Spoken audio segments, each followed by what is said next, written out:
Welcome back in, everyone.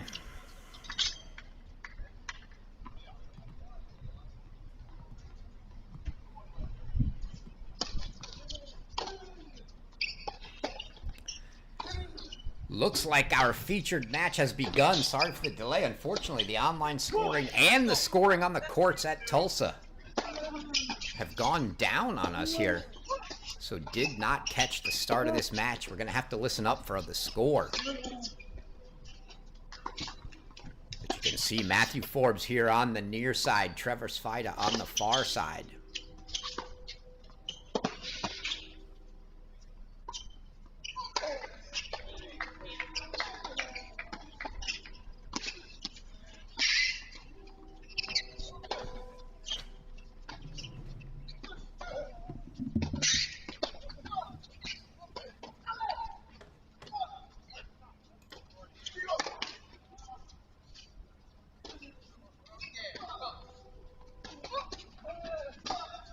This may very well be the first game of the match. Looks like that.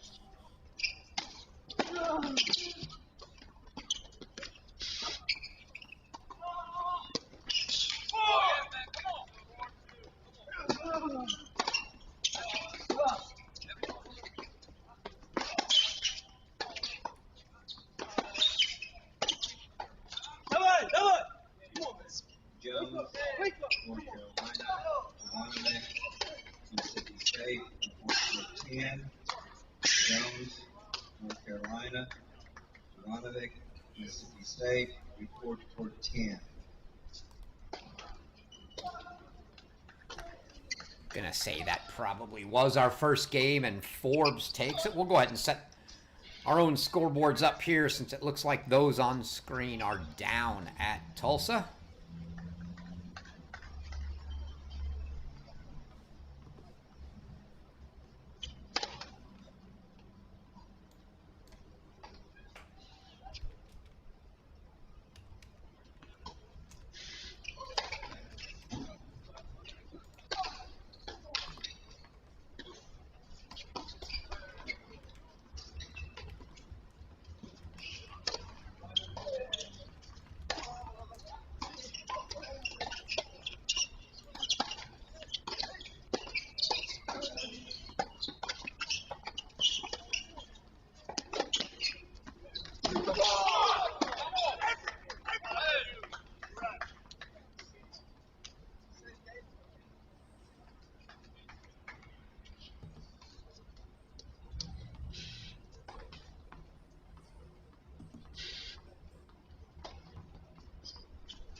Ignore that score in the bottom left corner. We'll leave it ours where it is in case they come back online.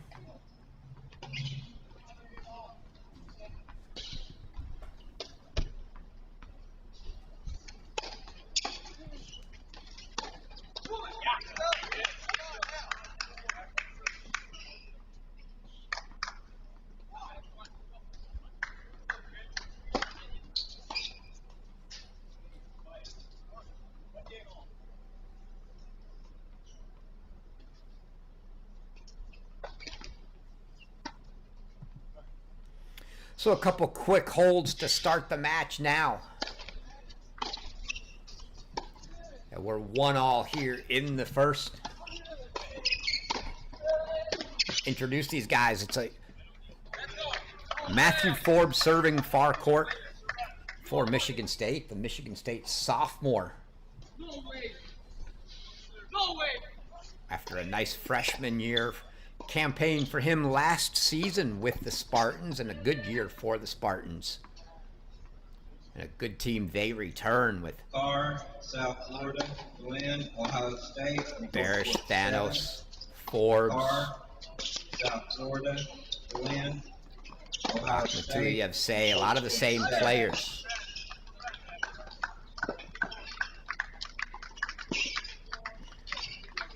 See the wheels of Trevor Svajda there, but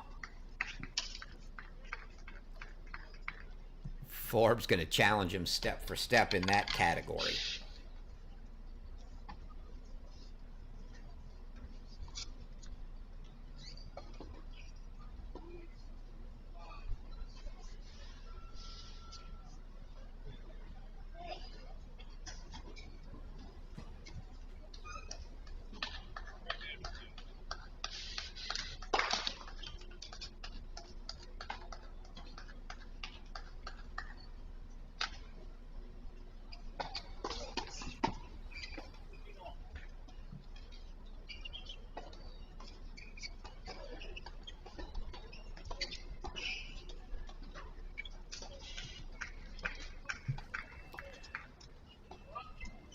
Forbes' teammate, Ozan Barish, up 4-2 in the third, was watching a little bit of that one earlier. Jack Loudon of Kentucky had a couple match points at 5-4 in the second, serving at 40-30, and Barish broke him, wins the breaker, and he's now up a break in the third.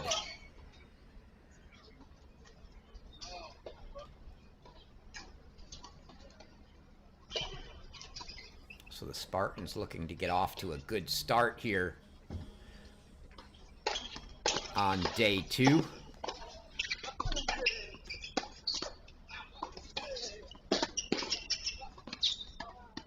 Oh, well played by Forbes there.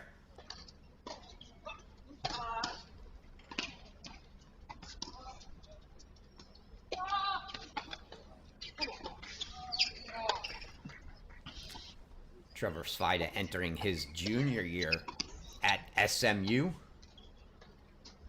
#1 player for the Mustangs. And that's an ace. Yeah, saw Svajda give it a second look and then nod. Take another look at that one. Yep, there you see him. Look at it. Give the nod. So Forbes holds for 2-1. A reminder, here in Tulsa, we've got the electronic line calling system at play. All the outdoor courts have it. They do not have it indoors if forced to move there like we were yesterday afternoon, but outdoor courts all have the electronic line calling. The way that electronic line calling works is each player gets 3 challenges per set. They don't carry over. Use it or lose it. If you challenge and you are correct, you do not lose that challenge. You maintain it. So if that happened on your first challenge and you won the challenge, you still have 3 remaining. If you lose the challenge, you'll drop it and drop down to 2 challenges. Standard overrule system. Point penalty system still in effect if you are overruled. First one's a freebie, second's a point, third's a game, fourth is the match. Looks like the scoring flipped bottom left, but still not up to date, so we'll leave ours up, at least for now.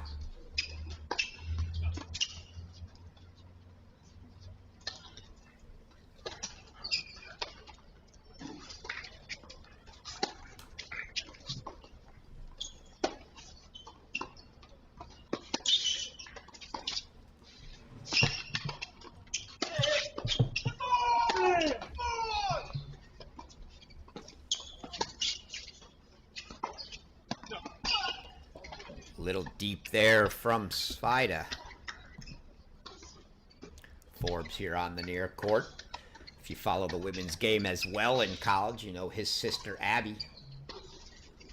Great player, played at UCLA, North Carolina.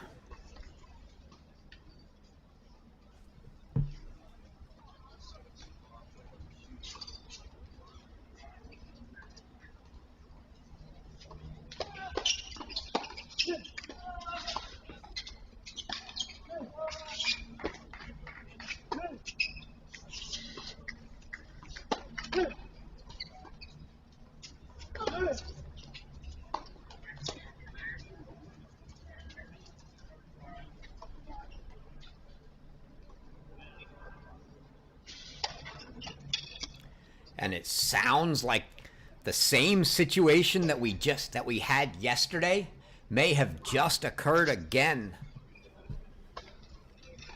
on that Ozan Barish.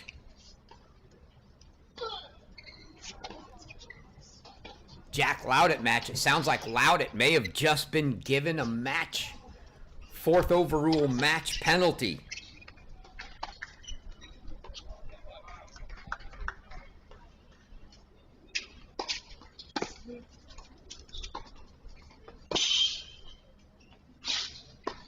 Loudett was up 5-1 double break in the second, ends up dropping it, and then goes down to a match penalty in the deciding set. What a comeback from Ozan Barish.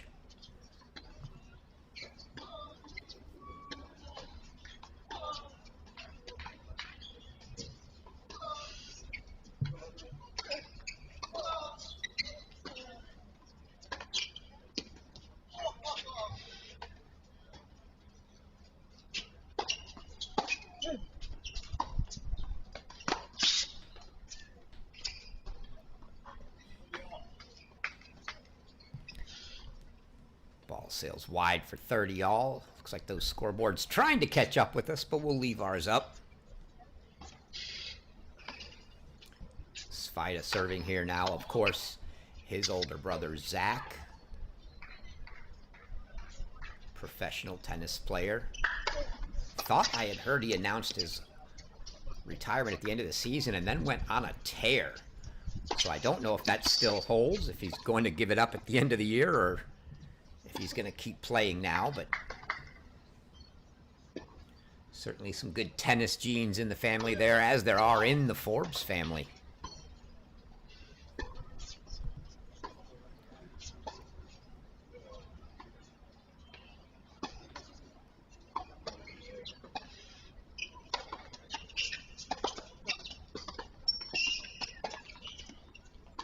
Get a little more into the Forbes family here as we go on.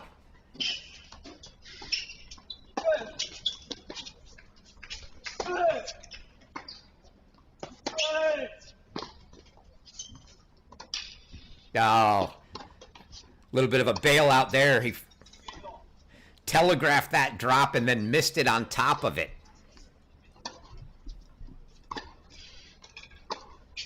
Not the wisest of shots. Had that short ball, I think that was one that, and he's certainly going to be second guessing himself there. Could have easily put that ball away from approaching the service line. Nevertheless, it's 4 holds to start. It'll be 2 all. Matthew Forbes to serve here for the Spartans.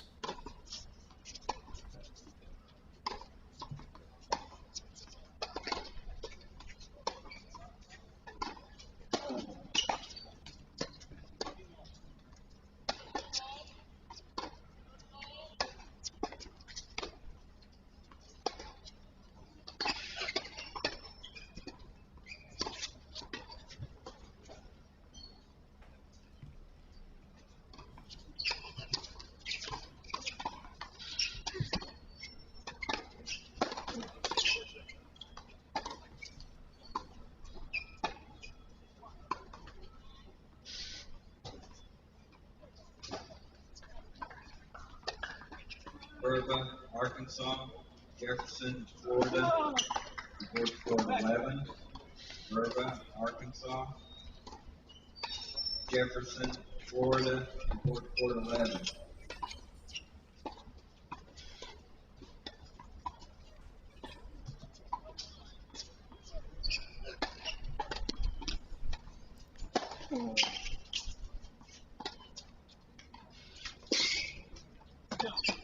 Oh, that ball pushed deep by Svajda. Looks like Forbes wants to throw some drop shots in. I'm going to say that's more maybe to get Trevor Svajda to the net than it is that he thinks he's going to hit drop shot winners. Svajda, plenty of wheels, but not a guy that really wants to be in at the net. So maybe that's Forbes' way to get him in. An easy love hold for Matthew Forbes, and it's 3-2. Cover a few of the details here. Not only are the players vying for an All-American title and to become an All-American here at this 2025 ITA All-American Championships, but there's a little more on the line, beginning with last year in a new format, qualifying for the NCAA Singles Championship. Only way into the NCAA Singles Championship now is to win your way in through one of 4 tournaments, and that begins here this week in Tulsa. 10 spots up for grabs in singles. Those will be your 8 quarterfinalists and your 2 backdraw finalists. They'll be your first 10 qualifiers for the NCAA tournament. Then we'll move on to regionals. There are 13 regions. Your 2 finalists from each region makes it. That's 36. So we move to conference masters. Each conference can send a player of their choice, 4 of them. The 4 semifinalists will qualify there. That gives you 40, and then your final 24 come from sectionals. There are 4 sections, so 6 players at each sectional will qualify. And that's your 4 semifinalists. And then of your 4 quarterfinalists, one of the most exciting things in that sectional is the 4 losers in the quarterfinals will play 2 matches, a playoff. And the 2 winners will take those final 2 spots into the NCAA tournament.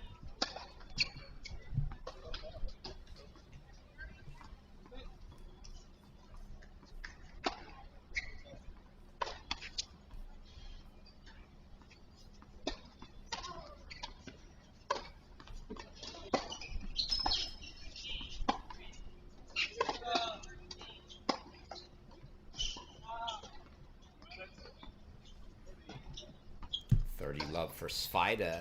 No big challenges yet here on either service game.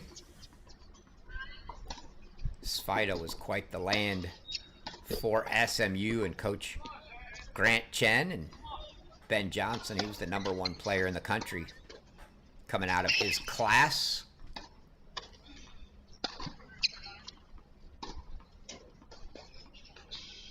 Made the finals at Kalamazoo 2023 tournament. His brother won a couple times, I believe.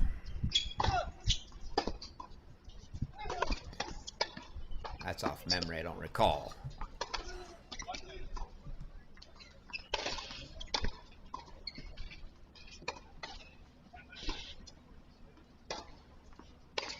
But I think that final at Kalamazoo for Trevor got him a U.S. Open qualifying wild card that year.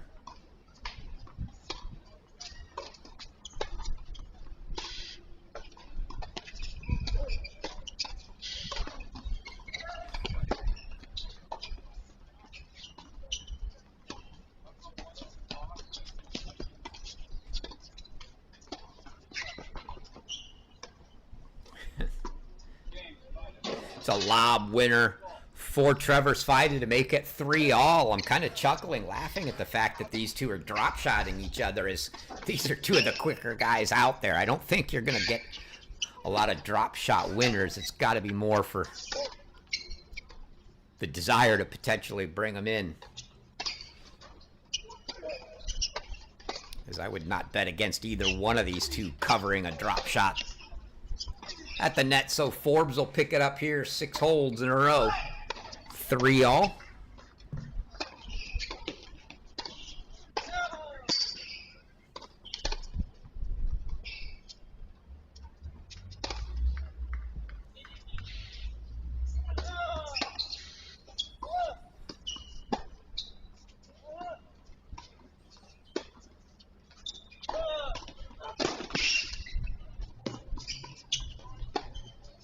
Thought we were going to see Forbes go the drop shot. Would have been a well-timed one. He had Svajda so deep there, but that time he elects to go with the ground stroke and give Svajda a chance to pass him. And that's exactly what Svajda did.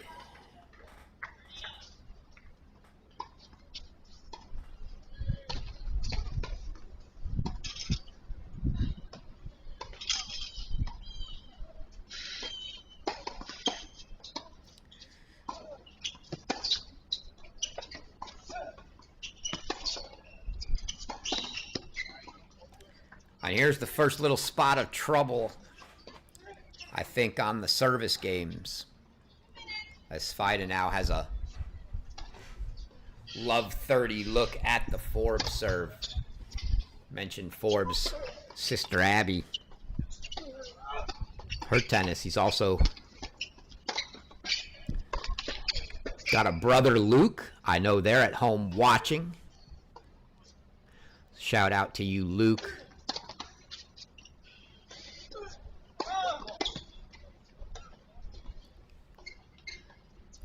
Matthew's brother Luke, autistic, and a cause that's near and dear to that family.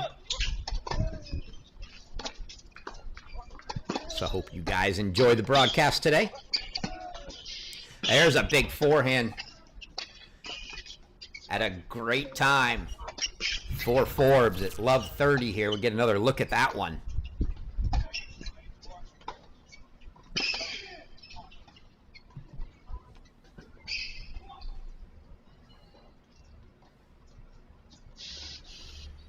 Inside out forehand winner from Forbes.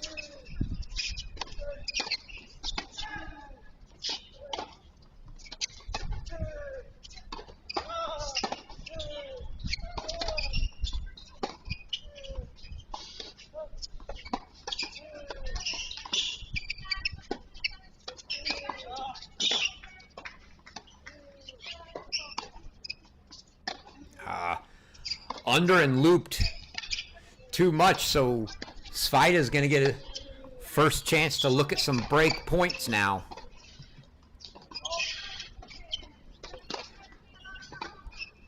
Three break chances if needed here for Trevor Svajda. 15-40 on the Forbes serve.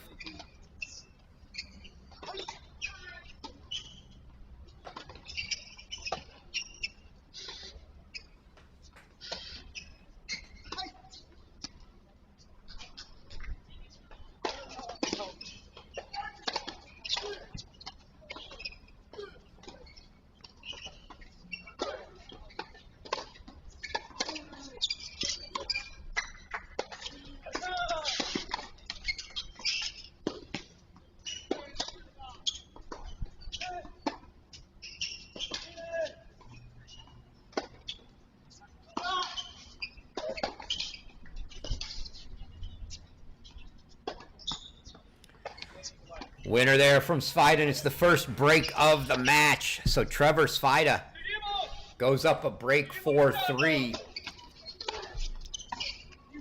Svajda stayed on top of that one, gave Forbes no chance to be the aggressor, which is something I know he's been working on.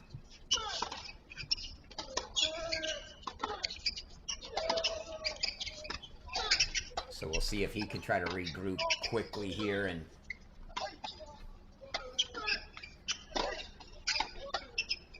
come back with something. See Mike Flowers there with him on the bench. Assistant coach under head coach Harry Jaden at Michigan State.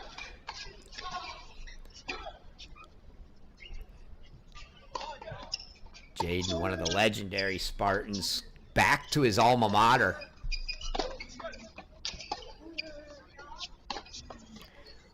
To lead the helm, and quite a group he's put together.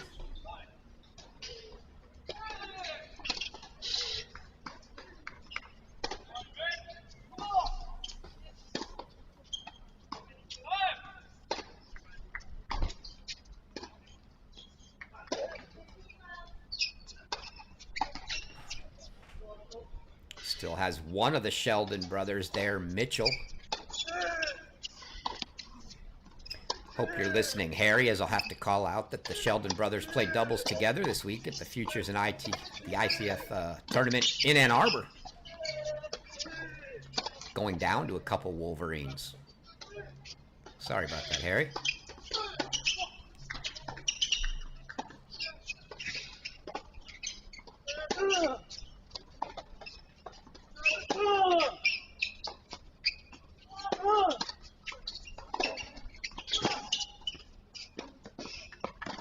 Oh, The defense there from Forbes.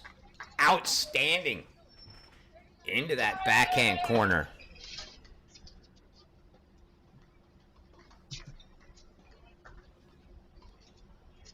Good start into trying to get this break back right away.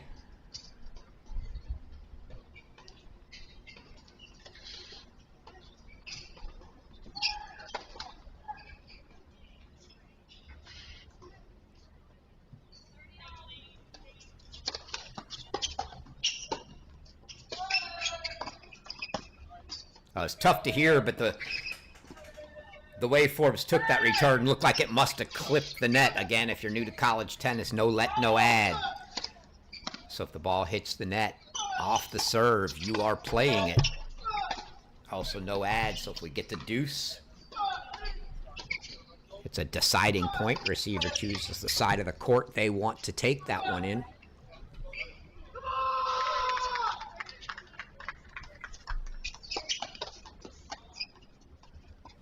Almost the dreaded let court ace there from Svajda, but it did bounce just wide off the tape.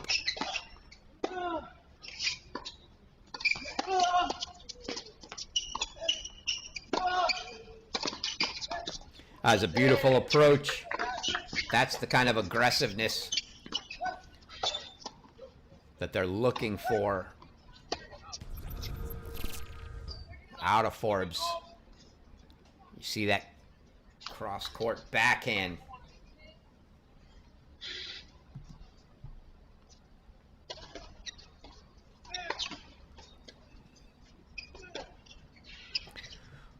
Forbes had a little hip injury at the end of the year last year, and it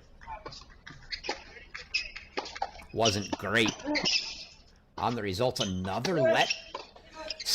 Almost the same serve. Off the tape, forcing Forbes to hit a sort of underhand return into the body.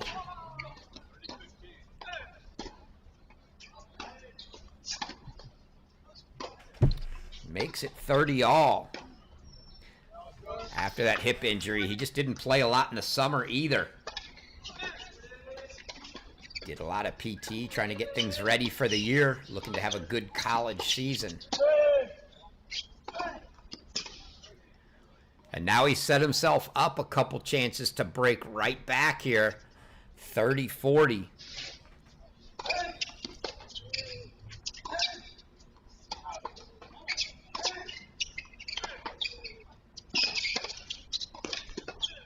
Talking to head coach Harry Jaden.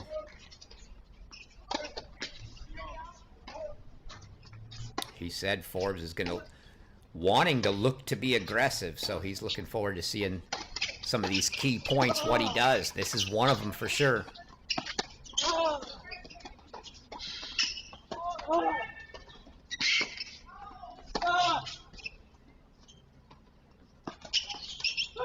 Again, the drop shot, not advised against either of these guys unless you're just trying to draw them in the net, which was not the case there.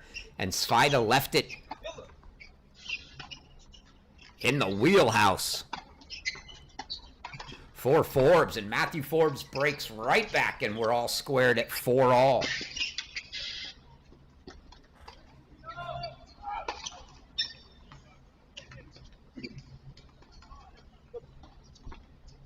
I just don't think under any circumstance that was really the right play. That's just a mental breakdown more than anything.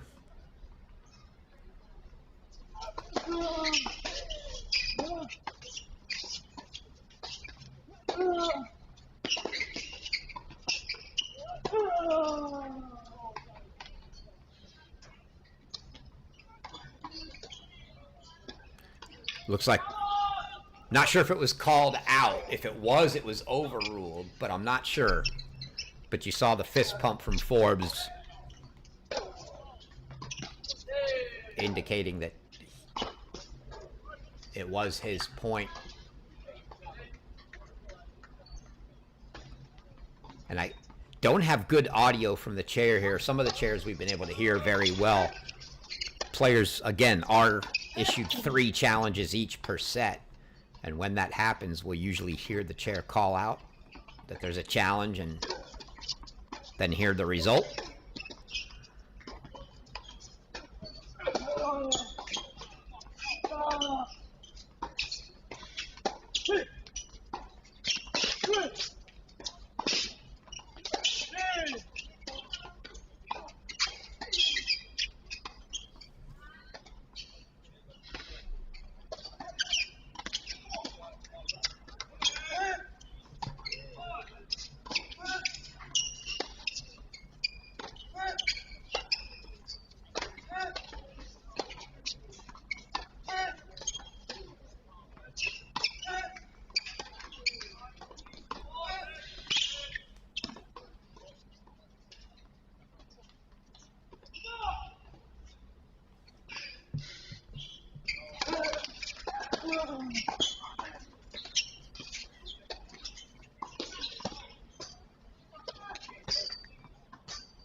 Now Svajda putting a little pressure right back on Forbes. We had back-to-back breaks.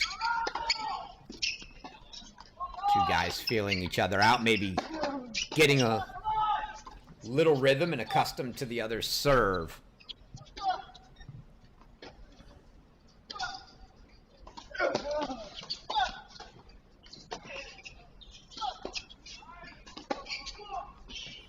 Unforced error into the net from Forbes, and now 3 more break chances for Svajda again. Looking for a 3rd break in a row here in the first set.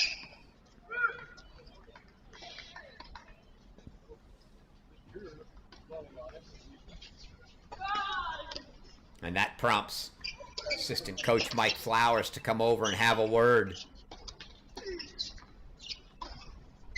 with Forbes, who's got to reset here mentally. Serve into the body, draws the return in the net. Good serve there from Forbes.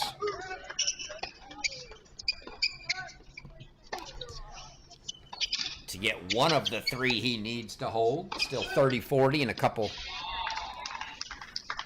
break opportunities for Svajda.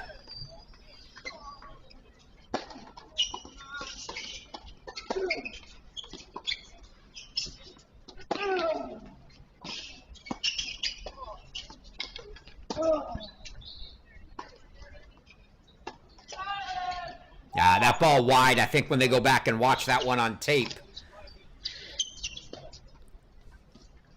it's not going to be the way that that point should have played out for Forbes. Had a couple chances to come in. He was too slow and hesitated both times. And then the second time, that floater back from Svajda landing right on the baseline. But for a guy that wants to be aggressive and wants to get to the net, he hit that inside-out forehand and had opportunities to come in. One of them was from inside the baseline, and he just didn't follow it in.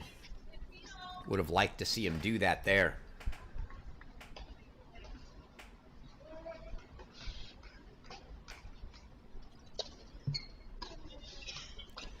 So Trevor Svajda going to get an opportunity now after 3 straight breaks in this set. We had 6 holds to start us at 3-all, and now 3 breaks in a row. Svajda going to serve for the first set.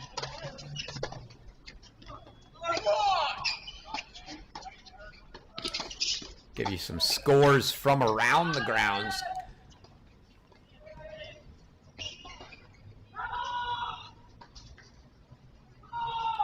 Krivakapich from Purdue. 6-2 in the 3rd over Alex Chang. Chang transferring to Stanford this year from Cal. J. Friend of Arizona, 6-1 in the 3rd over Luis Alvarez of Oklahoma. Jack Anthrop, 7-5, 6-2 over Paul Chuspe of Princeton. Sebastian Domingo came from behind.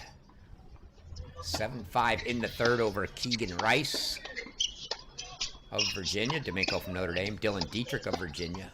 4-4 over Jonah Braswell of Texas. Braswell's teammate Sebastian Erickson of Texas dropping a 7-6, 6-4 decision to Emin van Lobensel's of UCLA. Duncan Chan. The great fall continues after what he did at Battle in the Bay, and now here, a second round win over Nick Kotzen of Columbia, 3-4.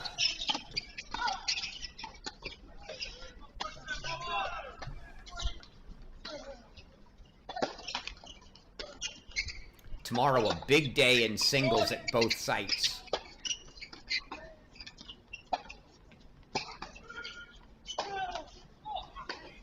For a couple of reasons, and 30 Love, Svajda now 2 points from a set. The first reason being that the morning match will be the one that qualifies you for the NCAA championship. Winners of the morning matches will get into the quarterfinals. And that earns them their ticket into the NCAA championships. But the second reason is it's the only day of the tournament where there are 2 main draw singles rounds. So we'll play the round of 16 and the quarterfinals both tomorrow. So if you win your match in the morning, you're going to turn around and play again in the afternoon.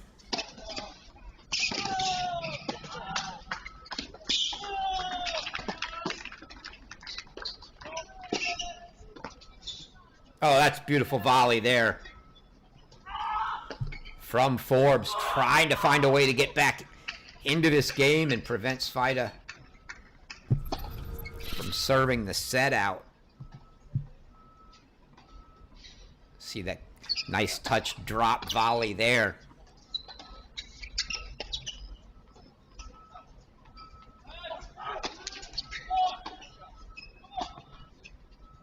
But still 30-15.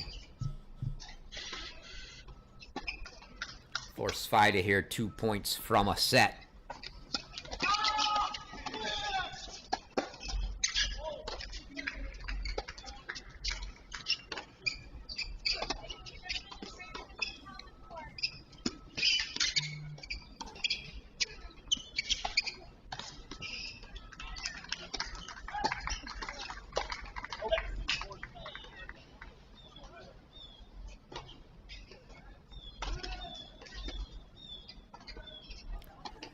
Svajda called the ball wide. Looks like the chair overruled, and I'm not sure if he's challenging.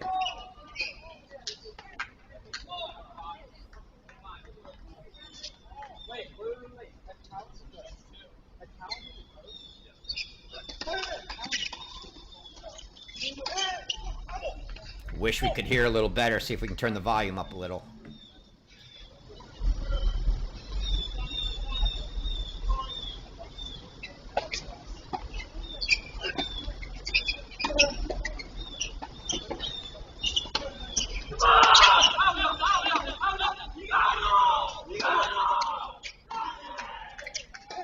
Hearing the other courts better than we are.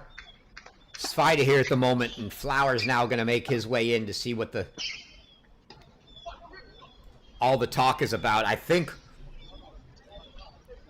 Svajda was overruled and then possibly challenged. I heard him say that counts as a code, so I think when he was overruled, so that may have been a point penalty because it was 30-15. The point would have made it 30-all, so I'm going to guess that means it's now 30-40 and break point for Forbes since he's serving from the ad court.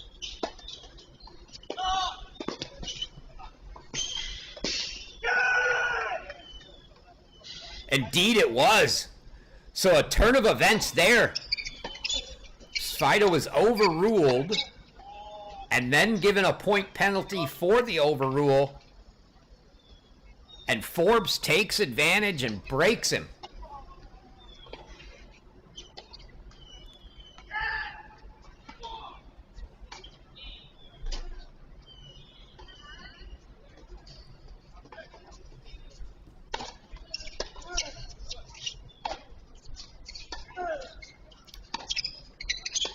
So not only was that a big break for Forbes to get back on serve,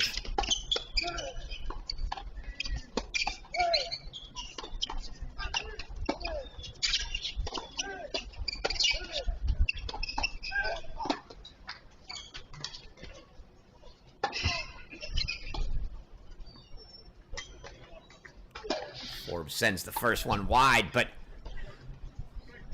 Svajda now already receiving a point penalty, making it very tough for him to call anything out at this point now, because the next overrule is going to be a game. We've already seen 2 matches here this week, one yesterday and one today,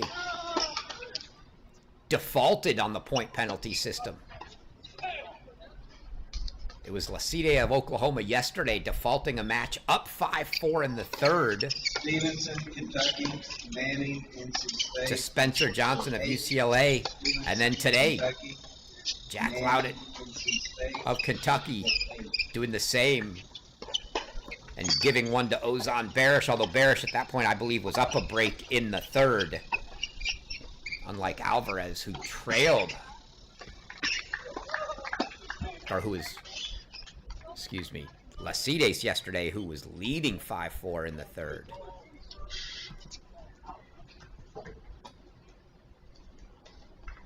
Looks like maybe the on-screen scores now are staying up. We'll keep ours up for a minute just in case. They seem to keep freezing on us.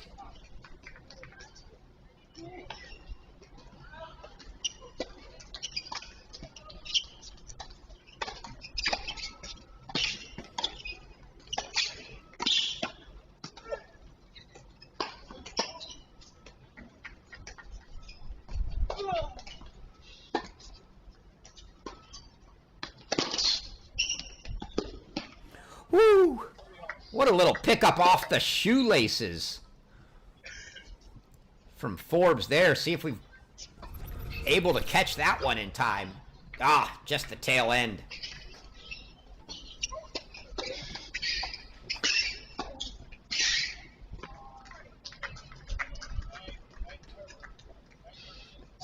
But 5-all, 30-all now, big spot.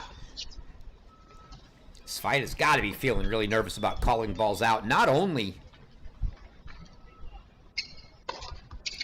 just because he's already got the point penalty, but because they're using this electronic line calling system. I think in the past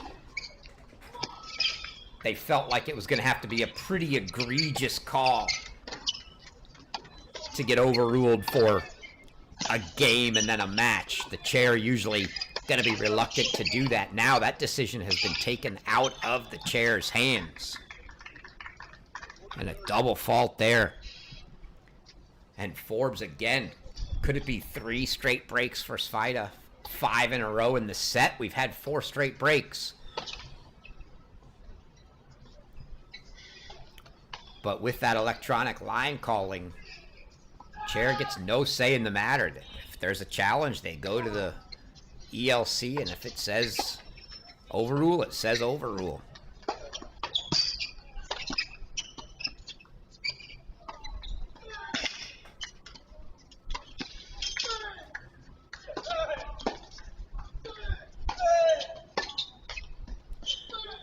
Forbes fights the first one off, so now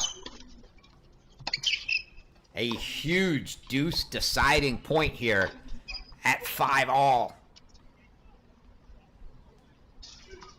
For Forbes on serve.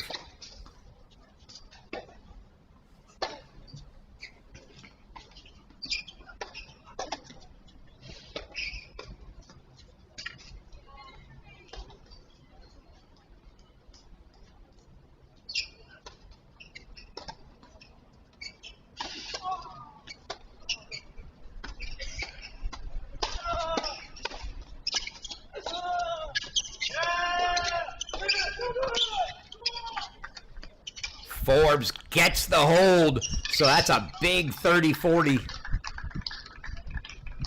hold from Matthew Forbes.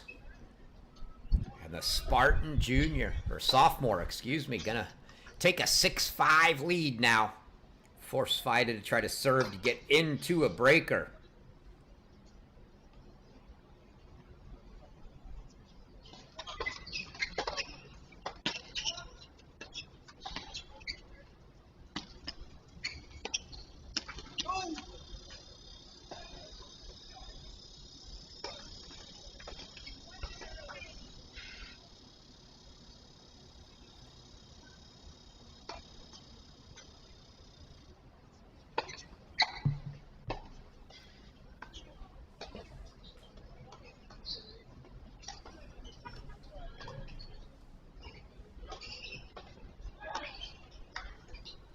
Mentioned Spencer Johnson, the beneficiary of one of those defaults yesterday.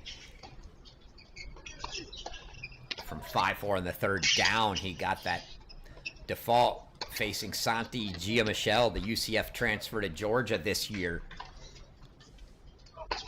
Giamichel serving 5 love in the third, so Johnson's got a lot of work to do to try to get himself back into that one.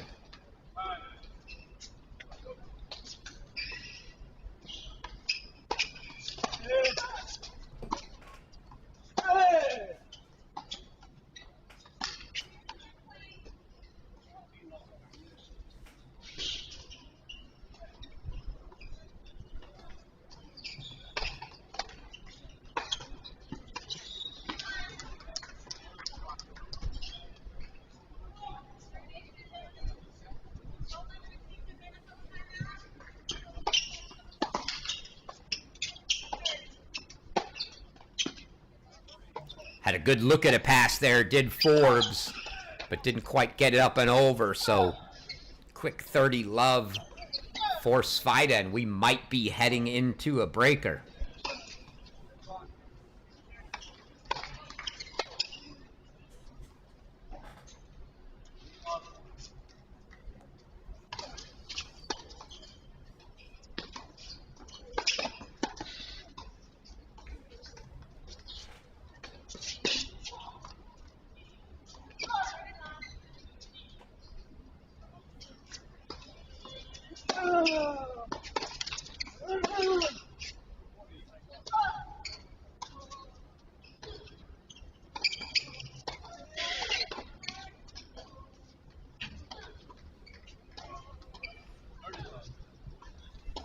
So 40 love and 4 game points to send us to a tiebreak here.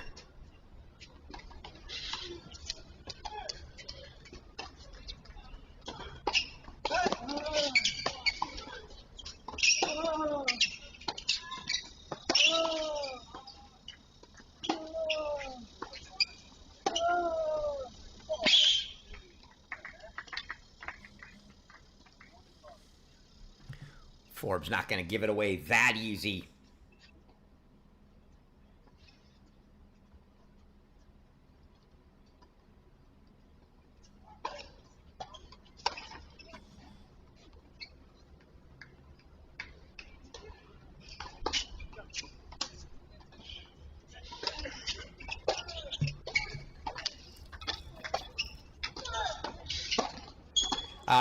I like the aggression.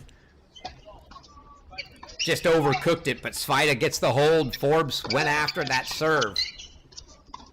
So it will be a tiebreak here for the first set.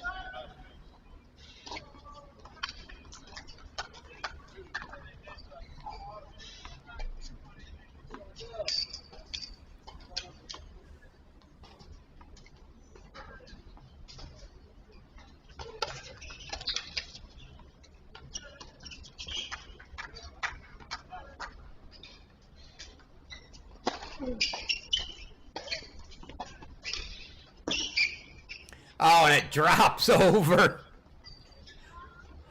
Forbes goes with the drop shot, catches the tape, and rolls over.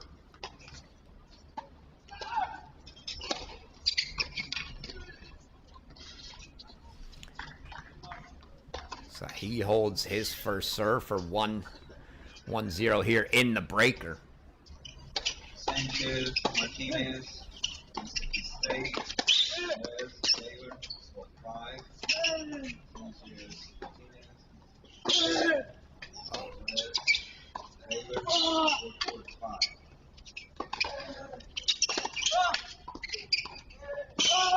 Oh my goodness. Oh, come on! Oh, I wish we had more than 10 seconds of replay. Grabbed it, but we're not going to see the best part of this point. But look at this defense from Matthew Forbes, and I'll tell you what. The part that we can't go back far enough to is there was a ball in the middle of the rally on the right sideline that Svajda played that definitely looked wide. But he was forced to play that ball because of the fact that he's already got a point penalty in him, and he can't give the tiebreak up on an overrule, so he had to play it.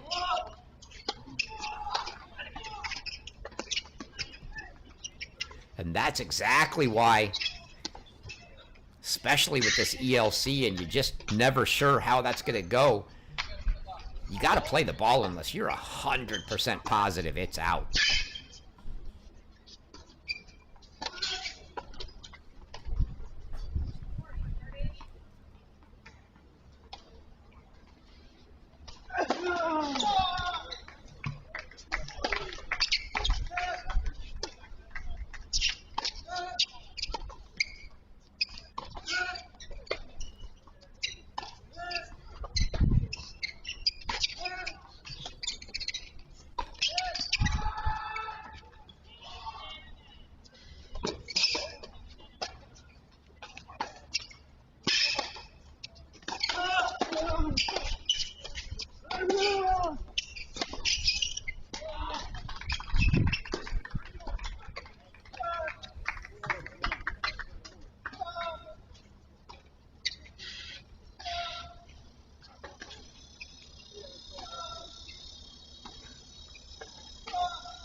So 4-1 now for Forbes. The momentum of this tiebreak shifted on that point where Svajda played the out ball, and then Forbes just the unbelievable defense.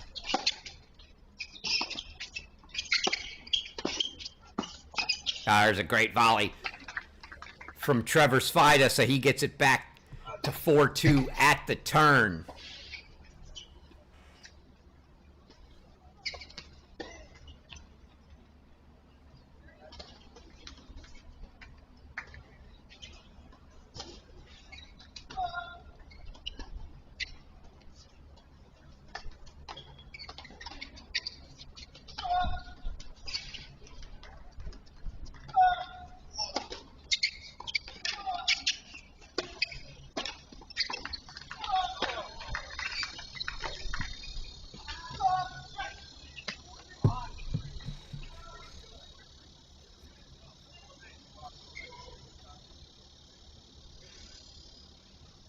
So we'll see. Just a very precarious spot for Svajda here. Can't afford a game penalty at any point, but you certainly can't take it in a tiebreak, which gives the set away. So he's got to play everything right now.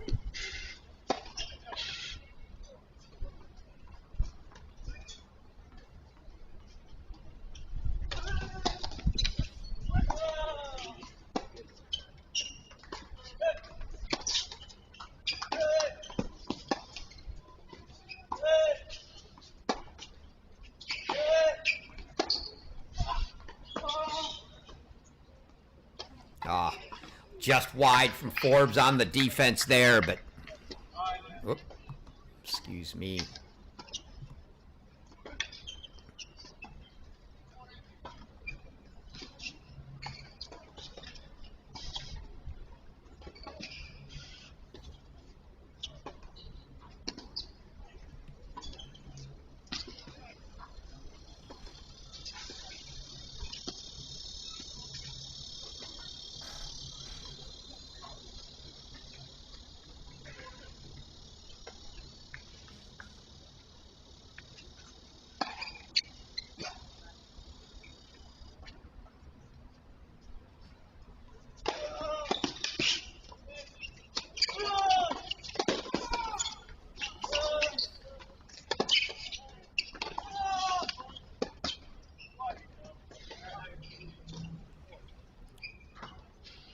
Forbes holds his first for 5-3.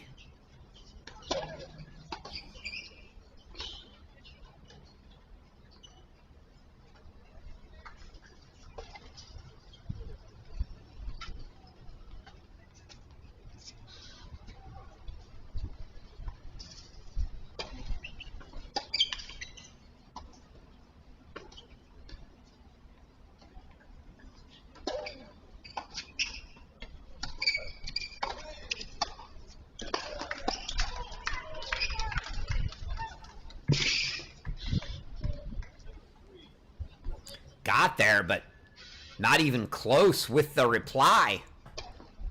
Was Svajda, so 6-3 and 3 set points coming here for Forbes. The first two will be on the serve of Trevor Svajda.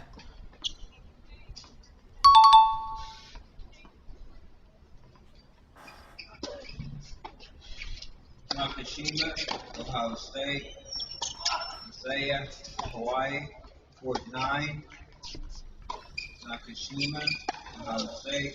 Isaiah, Hawaii, report court 9.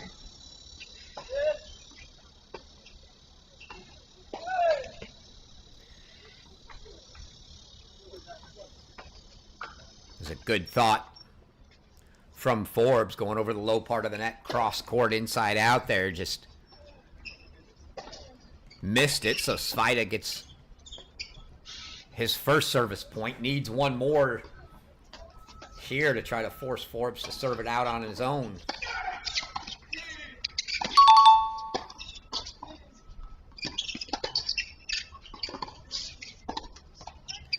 And he'll do just that. Svajda holds both of his service points. And now Matthew Forbes is going to have set point.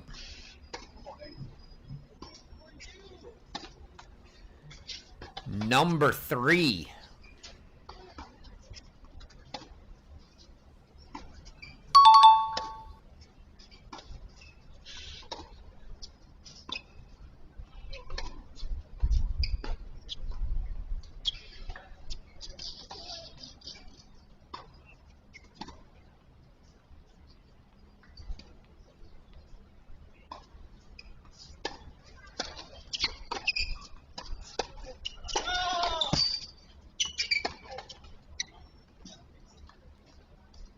Second serve look here for Svajda now.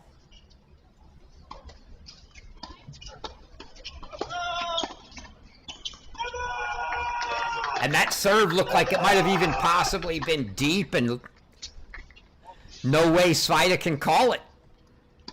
So Matthew Forbes,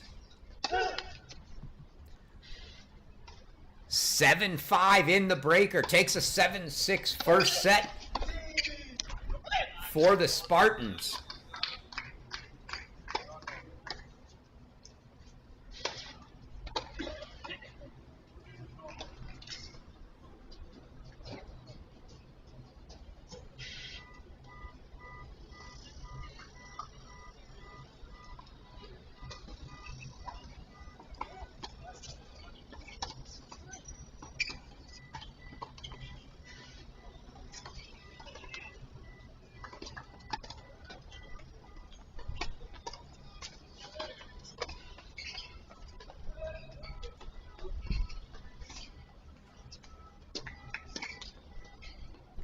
May have an extended restroom break here.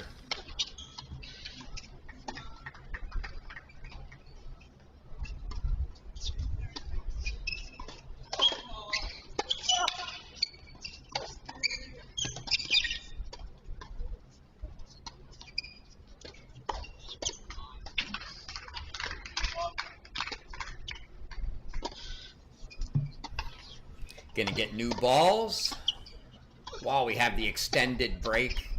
Again, in college, new balls each set, unlike the pro game where they change after the first 7 games and then every 9 after that. Here, doesn't matter how many games you play, just get new balls each set. We'll take a quick look around at some scores around the grounds now.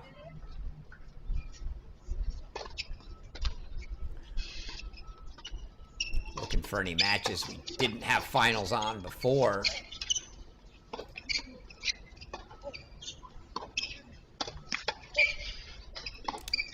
Ohio State's Aiden Kim.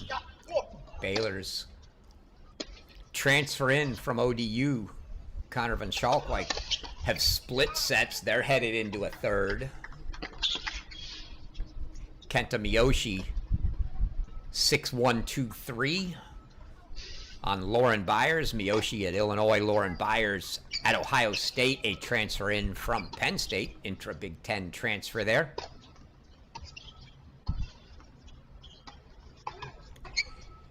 DK Suresh, a 7-6 in the third win over Oregon's Vlad Briazu. Sebastian Gorsny, 2-4 over Alexander Bernard, a match I was looking forward to as a rematch from several years back in the NCAA tournament in Orlando when we saw the heat taking its toll on everyone, including Sebastian Gorsny, and Bernie, I believe, victorious that day. Gorsny gets this one.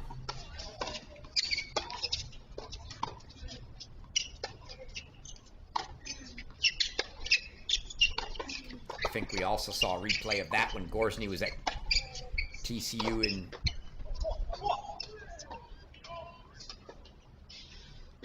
another time.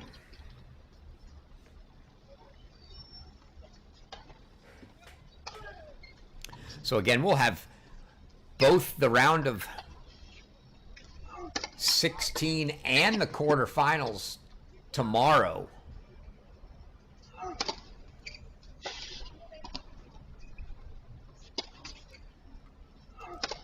Take a look at our draws, see if they've got them updated with the results so far to see what the matchups will be coming.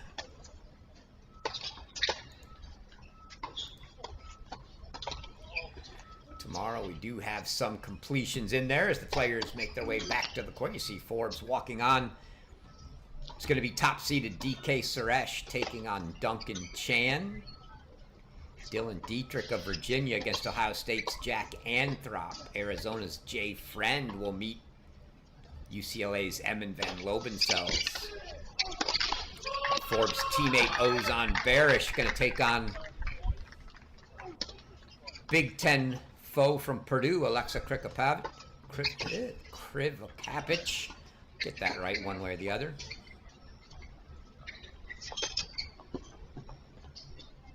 Sebastian Gorsny will face Sebastian Domingo. Contrast in styles. That'll be the big server, big hitter. Domingo. Gorsny loves to counterpunch. As we get underway here in the second set. All remaining matches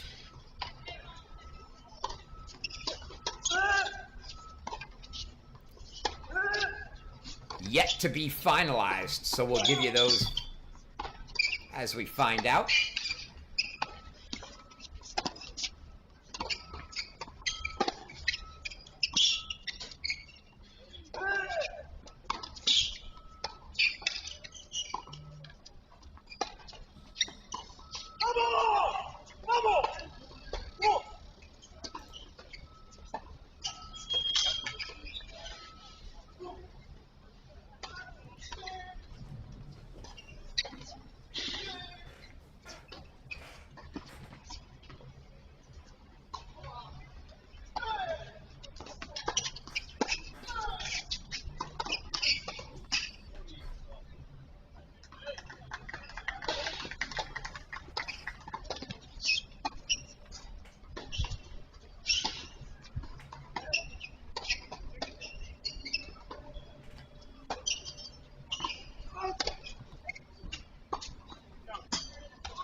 Some other matches underway right now and some backdraw action. Petar Jovanovic, Mississippi State, taking on Rowan Jones, Alabama transfer to North Carolina this year. Eli Stevenson of Kentucky taking on NC State's Will Manning, and Mississippi State's Benito Sanchez Martinez taking on Baylor's Zombor Velch.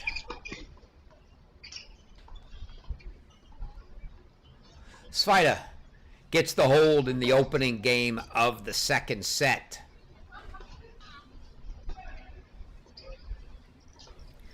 And we'll get the quick no-sit change over here after one game.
just wide on that approach from Svajda. Not really an intentional approach, but a short ball from Forbes gave him no choice.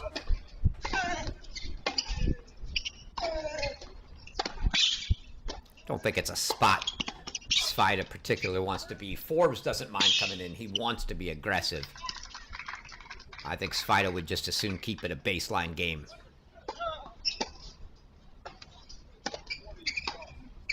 Missed that return, and you see the frustration there. Not even getting a chance to get into the points here as Forbes goes up.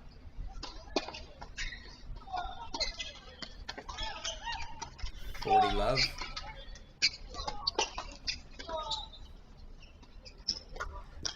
Don't really get a good look at these two side by side.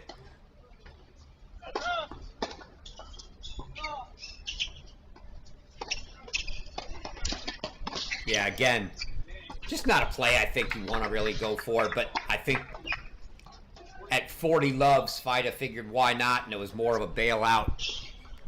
Get to the next game without wasting a lot of energy. Don't think the best mental play, but nevertheless, 1-all. The point I was about to make was you don't see these two side by side, but definitely physically different appearances. Svajda goes about 5'9". Not thick. Forbes about 6'4" and thick.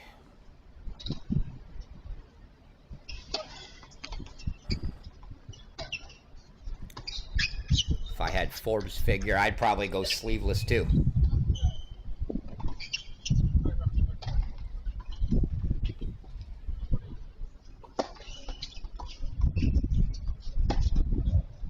And that's a great inside-out forehand from Svajda there. See if we get another look at that one. Serve +1.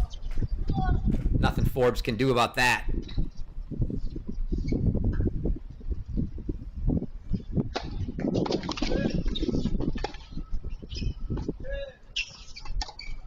And another, I'm not even sure what that was. Not in a great spot. He wasn't inside the baseline. Forbes wasn't 10 feet behind the baseline, and the drop shot didn't even make it to the net. That is just not a good play from Svajda. He needs to get that out of his head. Maybe just thinking that he was up 30 love. Don't know, but don't want to give Forbes any more opportunities than you have to.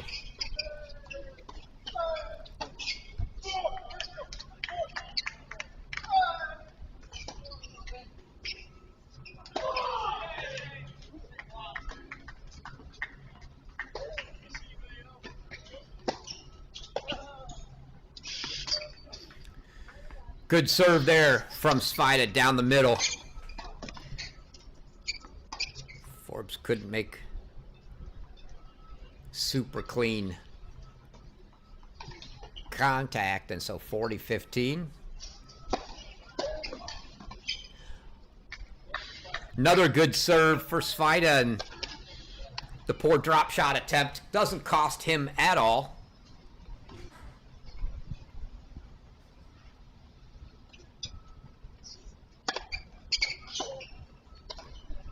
And we start the second set much like we did the first. We had 6 consecutive holds in the first set before a string of breaks. 4 breaks in a row we had after that.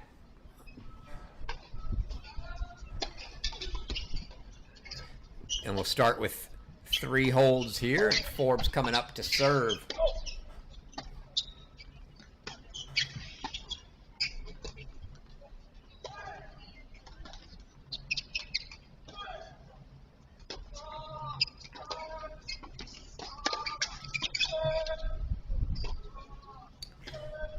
See assistant coach Mike Flowers still there with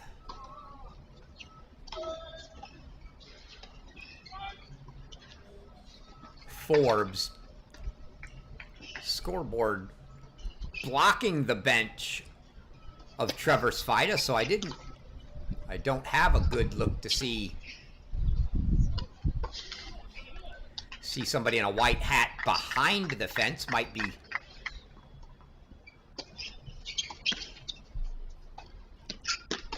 coach, not sure to be honest. Don't know if he's got potentially Grant Chen,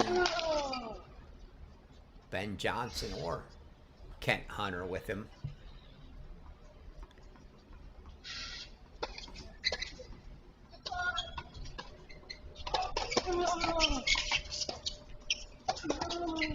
Yeah, that serve clipped the tape.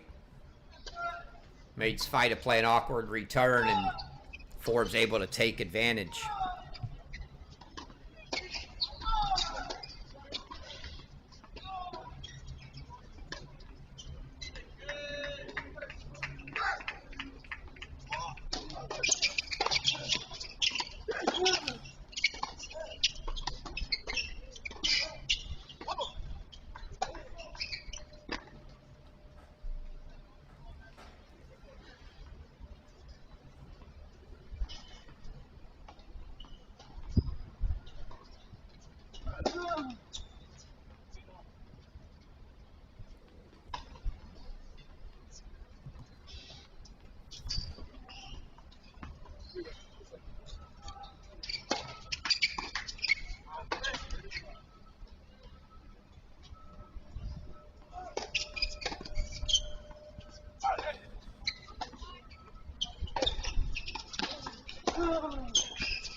Forbes displaying a little frustration at his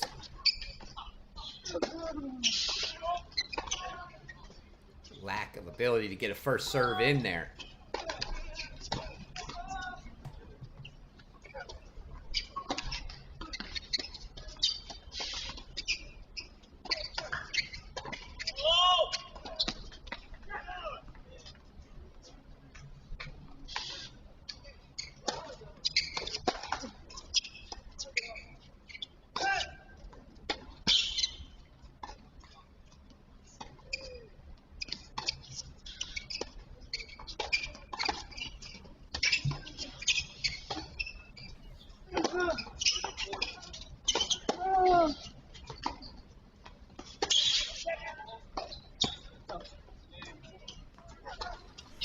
Svajda electing, instead of going down the open court, to try to go behind Forbes. Probably not a bad idea, just pulled it wide. And Forbes gets the hold for 2-all here.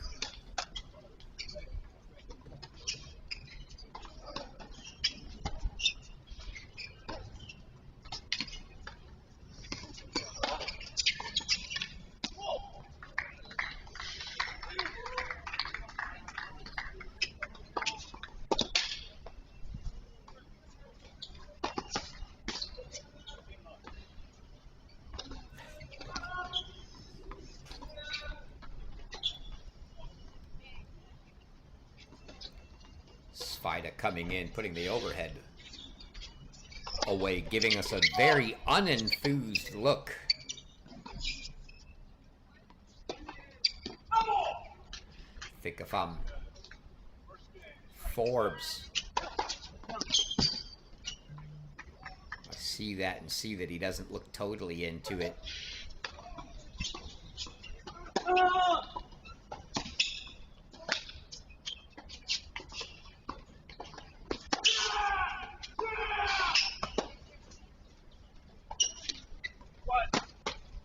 Just wide.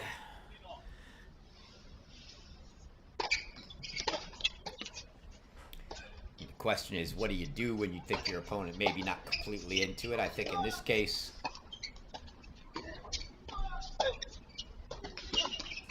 obviously you want to play well, but maybe not. Be a little more reserved. Don't get too vocal, too loud, and give them any motivation to try to get into it here. But it's also sort of Svajda's mannerisms by default. Anyway, he's not an overly emotional guy most of the time. Maybe when it gets tight, big moments, but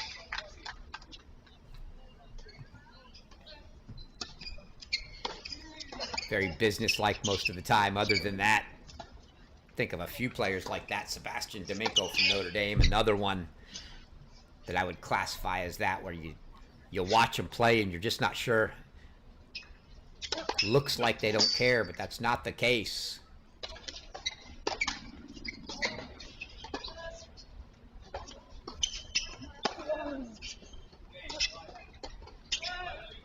And that was a little too easy there if you're Matt Forbes. Didn't make him play a lot of balls. Svajda holds for 3-2. So, as we did in the first set, we start with 5 straight holds. Will we get a 6th like we did there? We shall see when Forbes comes out to serve. Let me turn that scoreboard off for a moment and see.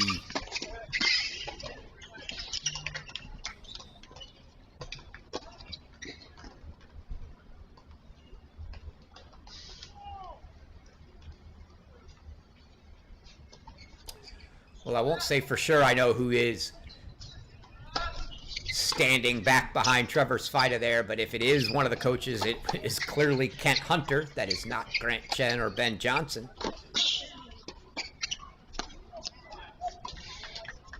But I don't know if that is Hunter or not. Hunter's played his share of college tennis at multiple schools. Started, I'm trying to remember where he started. Somewhere in California, maybe Cal, I'm not sure. Transferred. Spent time at Tennessee and LSU, I believe, before his career finished.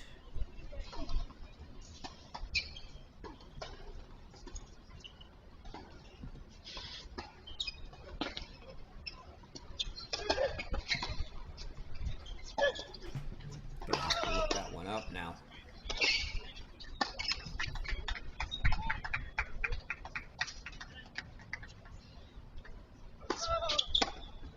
it was a junior college in California that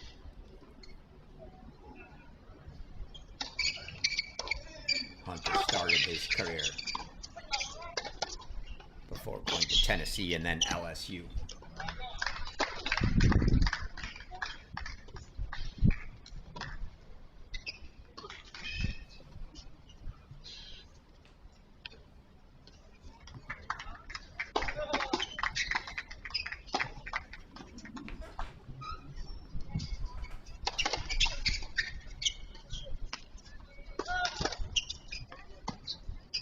Untimely double fault there.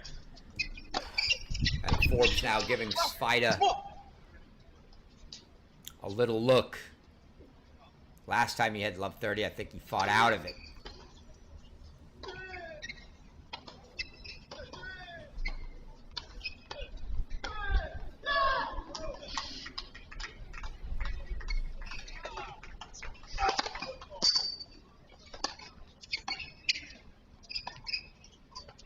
Heard a foot fault called. I don't know if that was our court or not. You just heard it coming from somewhere.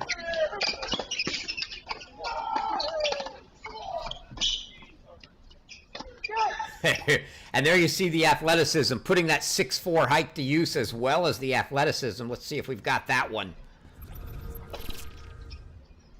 Yeah.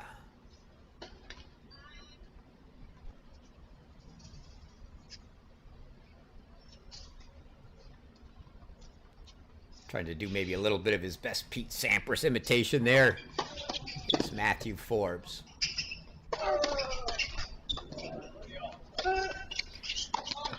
And that's a quick 2 points to go from love 30 to 30 all.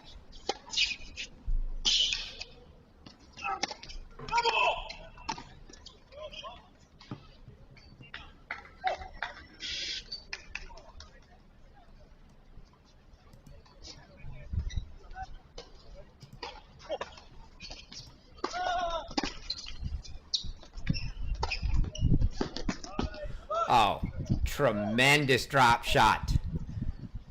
Have not been a fan this match of either guy really trying to use it. Unless you know you've got your player very, very deep, as they are quick. We'll get one more look. The serve. +1 is a drop shot.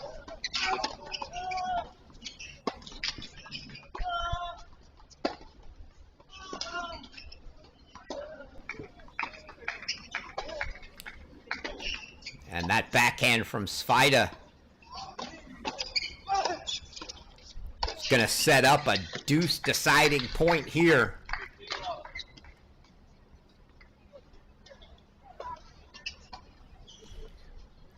Svajda wants it in the deuce court. See what Forbes does. If he wants to be aggressive, I'd say big serve T and go for the +1. If he wants to be a little more conservative, he may just slice one in. This is the point Coach Jaden talked about. What's he going to do in the big points? Oh, he did exactly what I said. He went big T and was looking to follow it up with the +1. Serve just missed.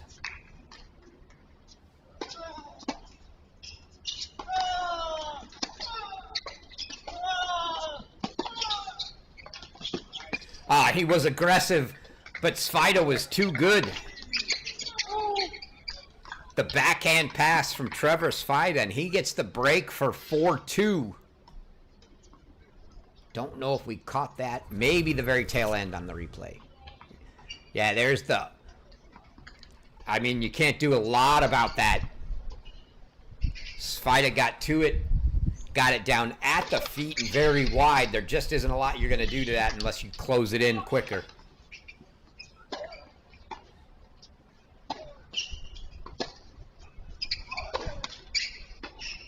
I'll just say he lost a good execution, did Forbes that time.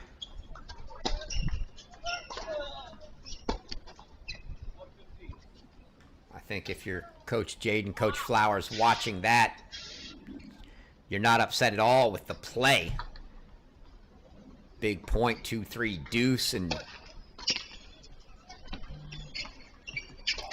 he was aggressive the entire point. Went for it on the first serve, played the second serve rally as aggressive as he could. Just didn't work out.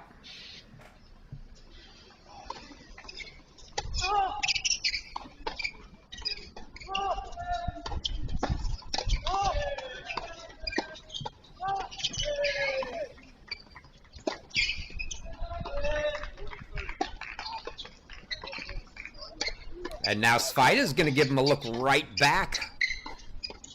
Forbes just had a love 30 service game of his, and Svajda gives him one right back. It was at 3-all that we started the break string in the first set. It was 2-3 that we got one here, and now let's see if Forbes can get it right back.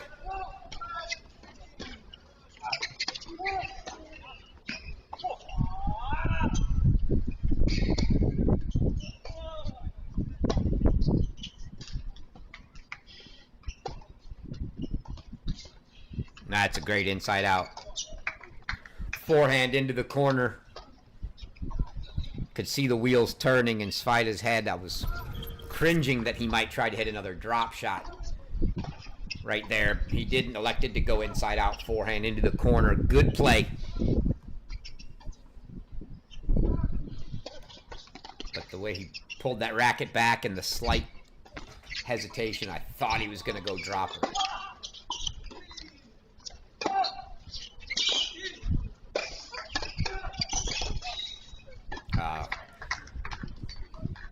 Two great points in a row from Trevor Svajda there. He went inside-out forehand on the last one, goes forehand inside into the corner, forehand corner of Forbes that time.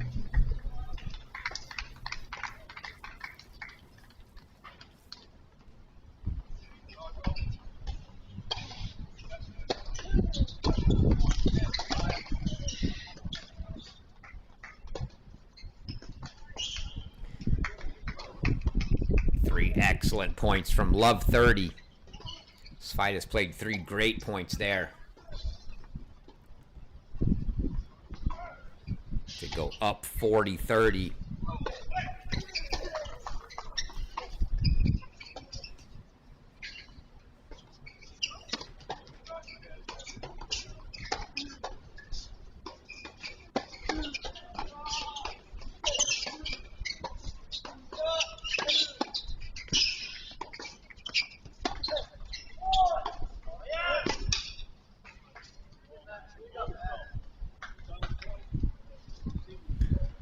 Great ball down the line. I was looking to see if that was long. It was not, so it's a deciding point.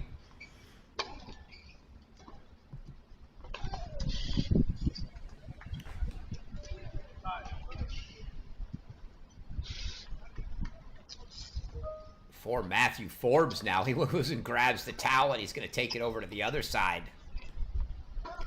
Taking his sweet time. Gonna let Trevor Svajda think about it a little.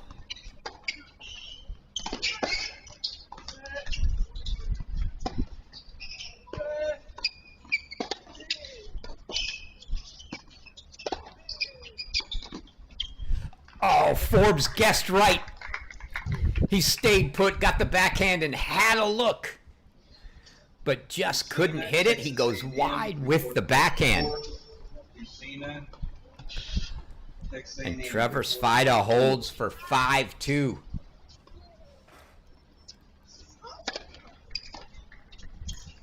We're a long way off, but it certainly feels like we're headed for a deciding third set here. That was a big point.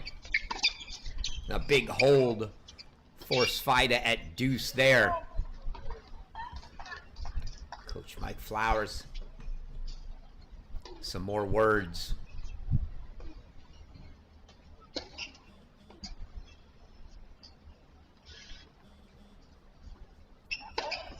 Active coaching on the bench for Forbes here.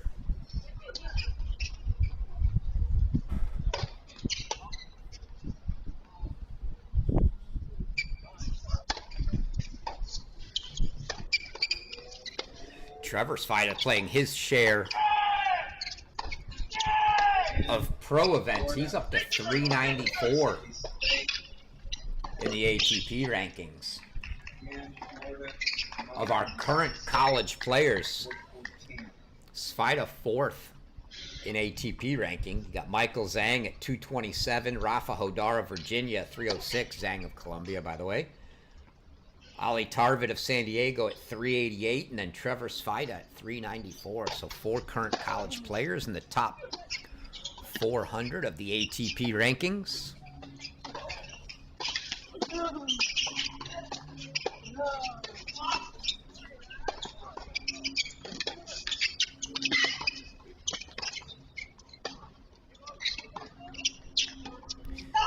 And we don't have to go too much further down past that to find Forbes' teammate, Aris Thanos. He comes in at 475 and the 7th highest ranked current collegian. And Samir Banerjee, Antoine Guibido in between Svajda and Thanos.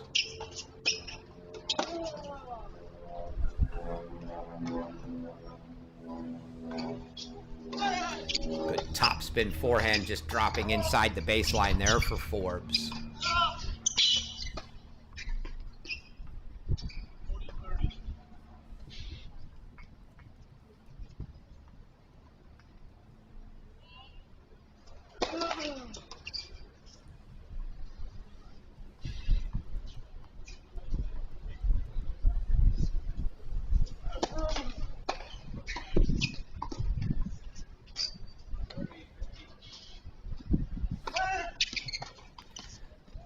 6 players from the Michigan State Svajda, roster. At least 6 with current ATP points.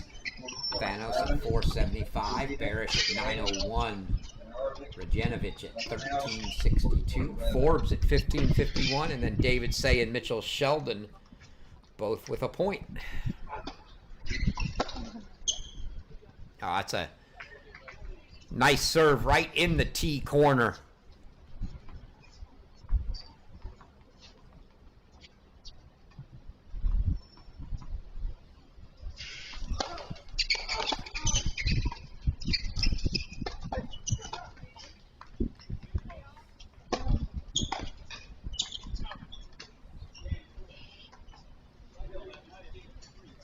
And a hold for Forbes to make it 5-3. Going to force Svajda to serve it out. SMU also. Grant Chen's done a great job recruiting there. Interesting year for him with these roster limits coming in. He's always been a guy that's had a very big roster. And the NCAA now imposing the 10-man roster limit that there's a little flexibility on with your designated student athletes here this year, but that'll phase out.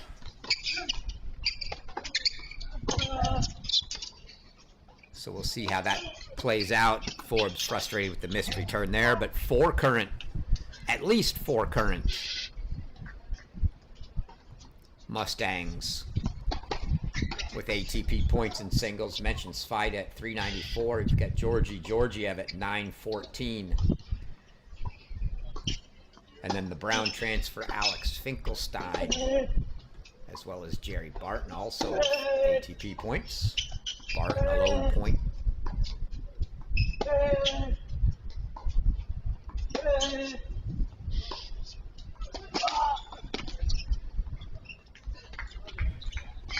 Well constructed there from Trevor Svajda.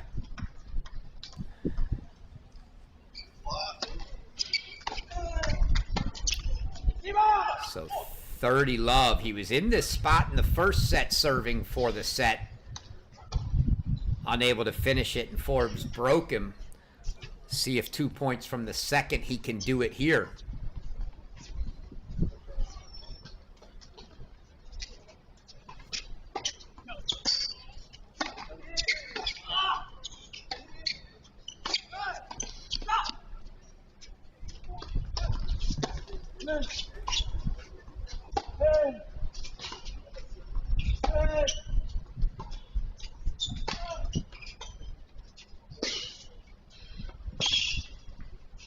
Oh! How pretty was that? Showing off the wheels. Let's see if I was able to catch much of that. Yeah, here we go. It's a good touch from Svajda, and even better from Forbes on the reply. Still 30-15 though, and 2 points from a set. If you're interested in those ATP rankings for college players, give you the info on how to find that here in a moment.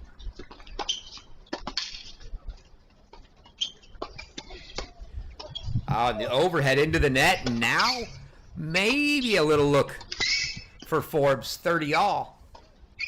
But if you were looking for that info, whether that's men or women, you can go to collegetennisranks.com. All spelled out, collegetennisranks.com. There's a pros menu there that has ATP and WTA singles and doubles rankings. It'll show you all the players with college ties, current or former, and where they stand in the pro rankings.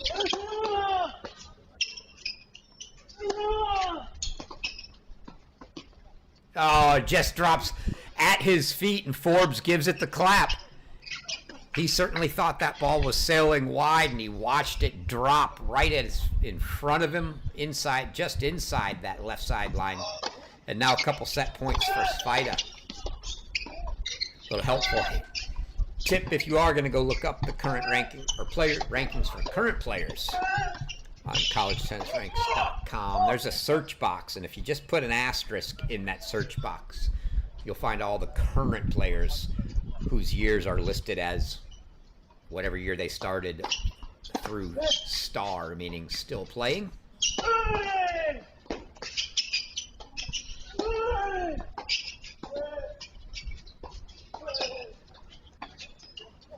Just wide. And it's a set for Trevor Svajda.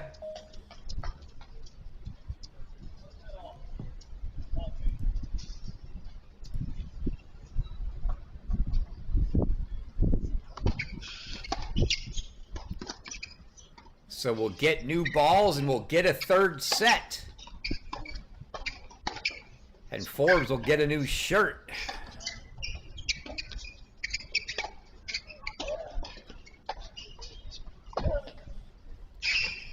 And we'll use that as an opportunity to take a look around, see what kind of scores we have going on around the grounds now, whether that's main or back draw.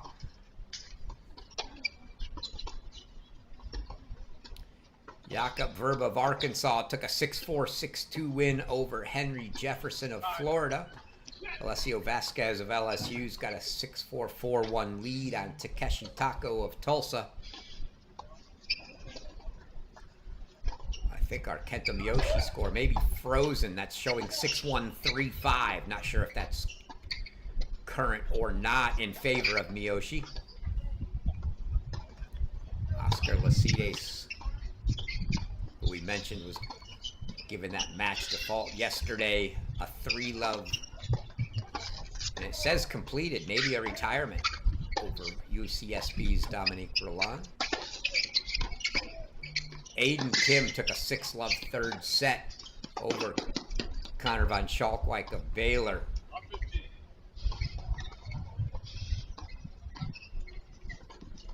Hugo Carr and Nikita Fillin. Carr, South Florida, Fillin of Ohio State, going to a third.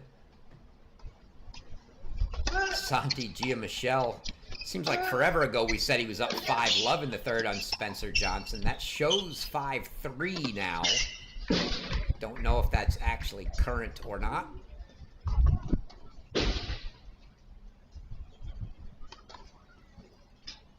Vignesh Gojaneni. I would consider that an upset. 6-2, 6-3 in the main draw over Corey Craig of Florida State, one of our seeded players. That's a big win for Yale and Gojaneni.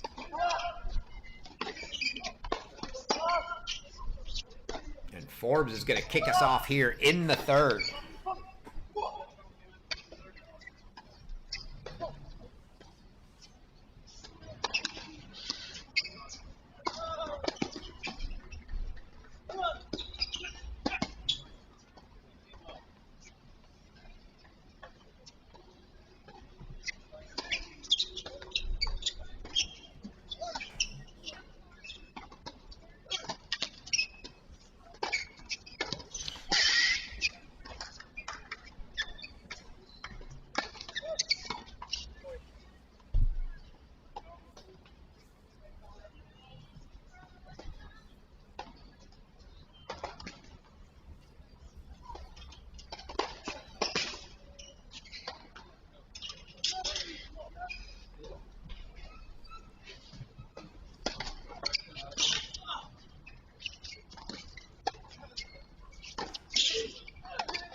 So Forbes takes the opening game in the third set.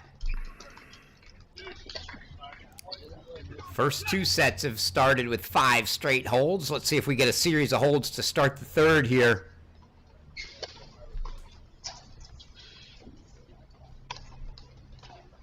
And I will keep my eyes on the play here of Matthew Forbes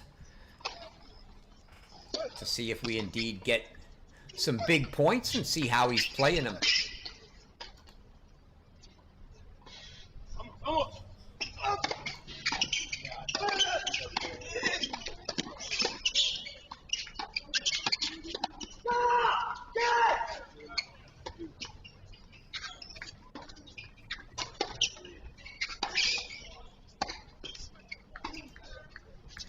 The winner of this match gets the winner of that Kenta Miyoshi Lauren Byers match.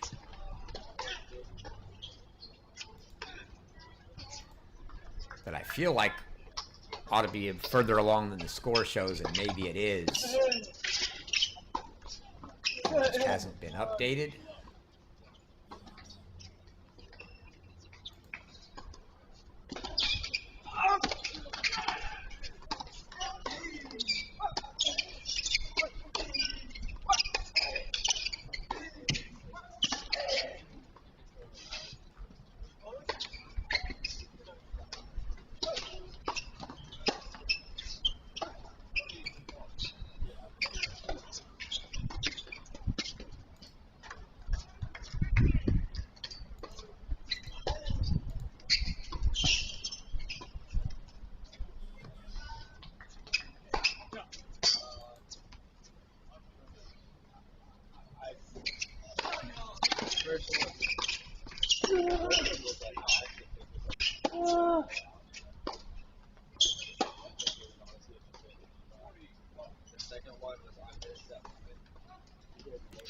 Forbes may have broken a string there. You see him going in for a racket change. Either didn't like the feel or he broke a string.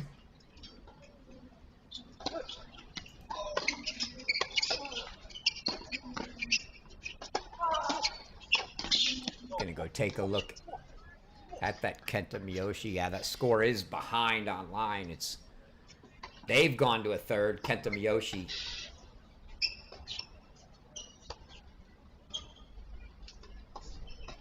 One love in the third in that match, so the winner of this to square off against the winner of that.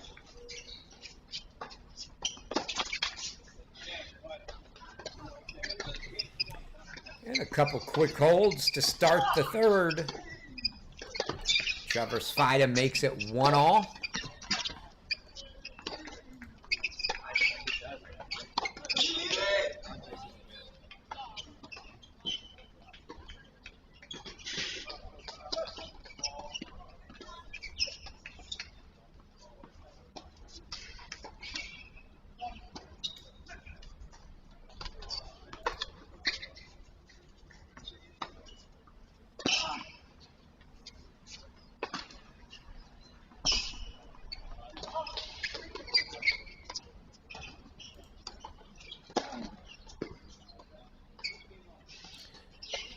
It's a big serve from Matthew Forbes. I want to call it slice wide, but not much of a slice, just wide.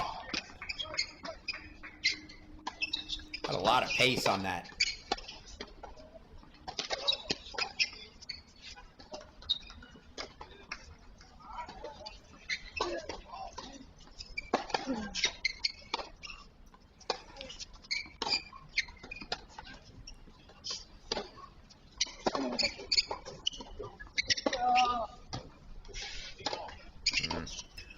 Pulled up on that backhand, did Forbes.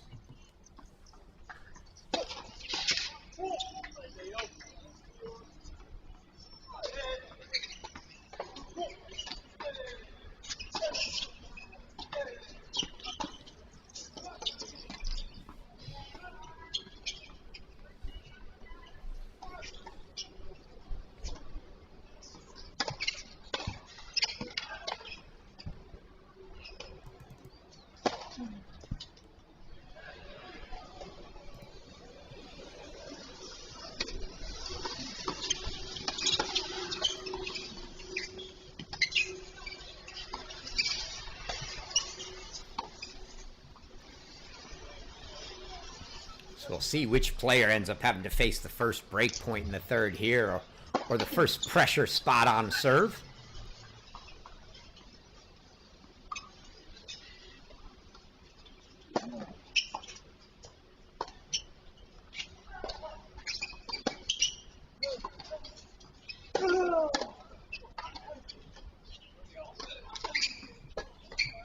Little bit of pressure coming here.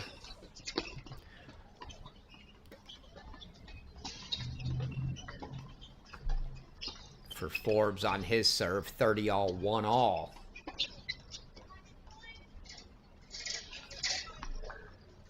Still early, though.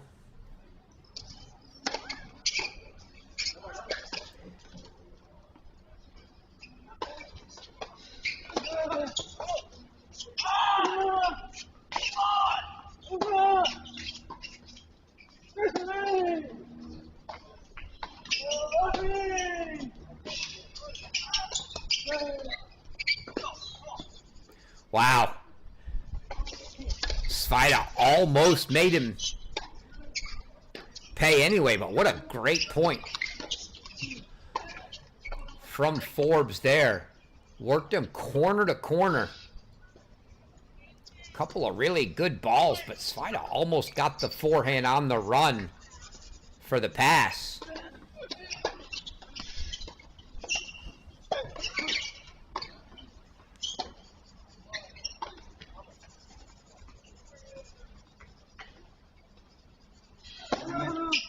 Tech, Clemson, 4-1. Clement, Georgia Tech, Clemson, 4-1. I'm not sure what that was. Forbes looked like he had a few words for Svajda there. Don't know what those words were. Still not a fan of that drop shot.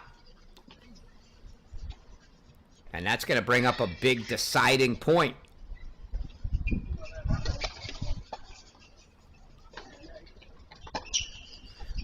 Those words should have been, I didn't know you were that fast.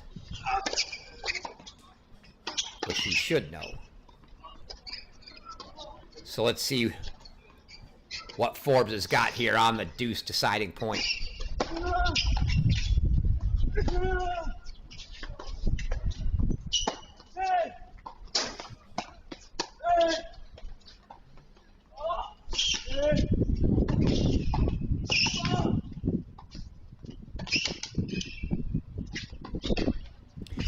He made him hit an extra ball, but Svajda says, hit me as many as you want.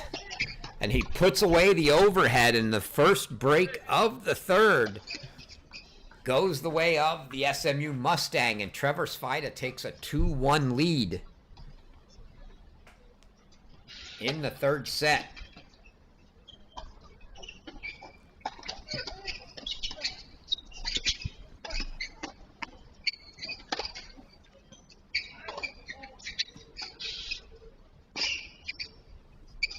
Looking around, Stevenson and Manning are on the court that Johnson and Giamichel were on, so that match is definitely over, but the score not showing in the online scores.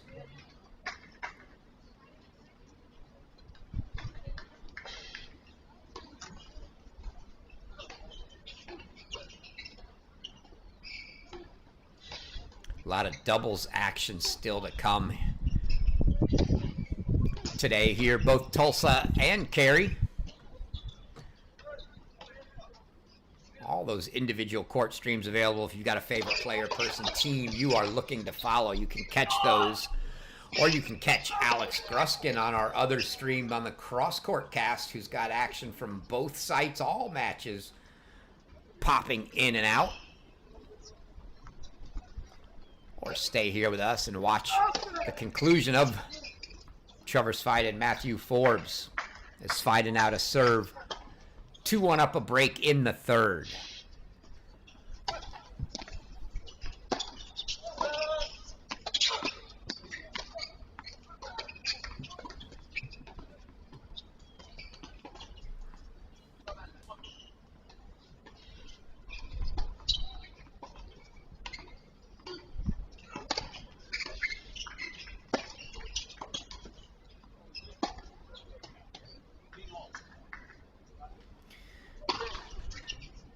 You could tell by the reaction of Trevor Svajda there, he just hit what he thought was an easy ball, a little bit long. So 15 all.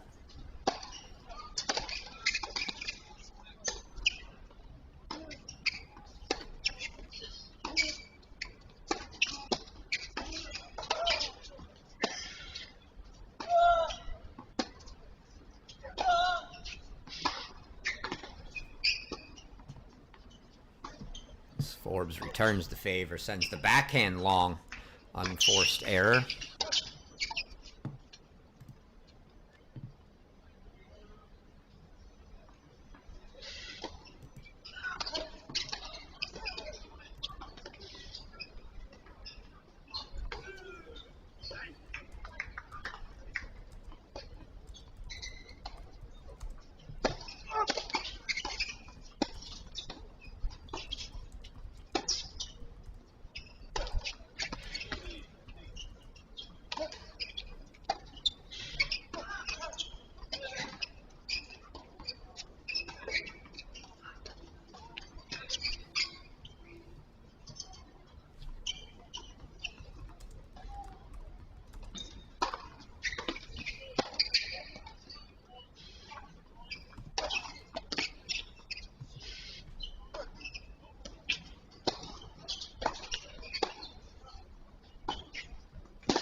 Forbes overcooked that swinging volley. Got himself in a good position. Really teed off on the return as well, but a little too much on that swinging volley. Svajda gets the hold.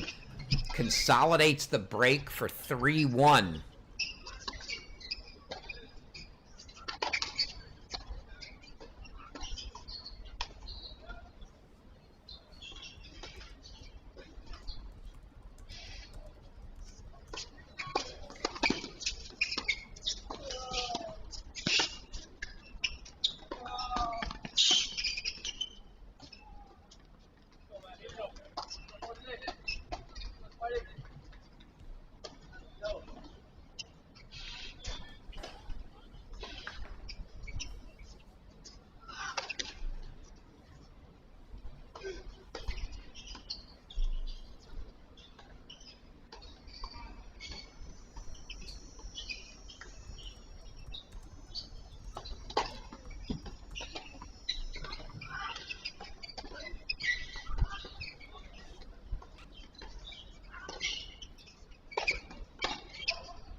No missing the short one that time for Forbes.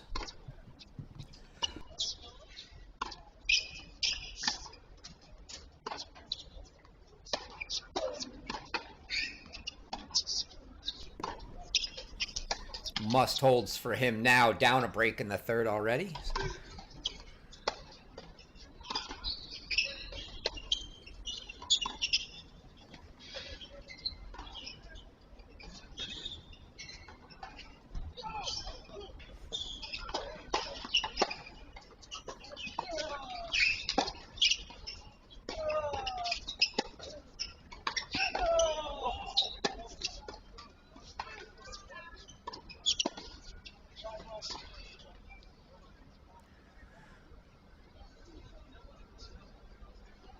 Ball called wide, I believe, by Forbes, and it looks like Svajda's challenging.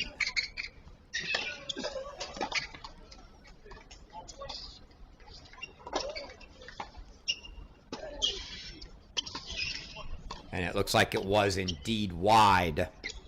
So 40-15 for Forbes.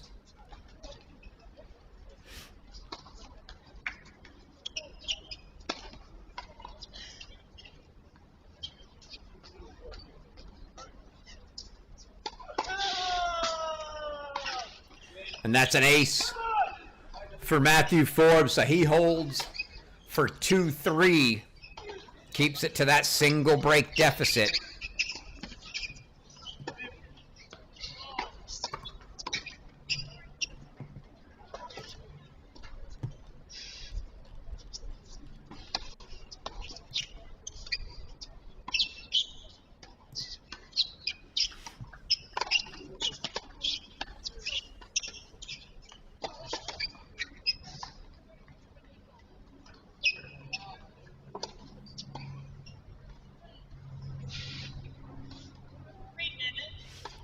Flowers walking across. I'm going to guess he's filling up a bottle maybe for Forbes there. Indeed he is. You see the water jugs underneath the chairs on both courts in sight.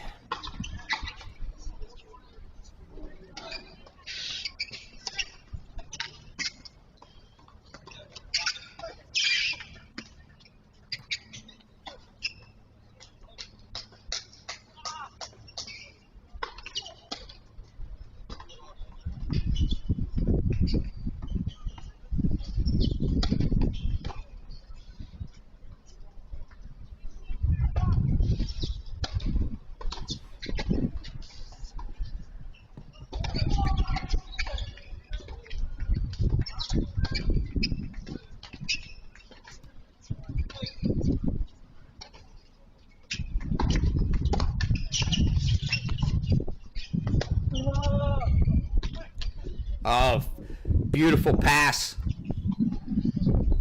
Just on or inside that line for Forbes, and he gets the first point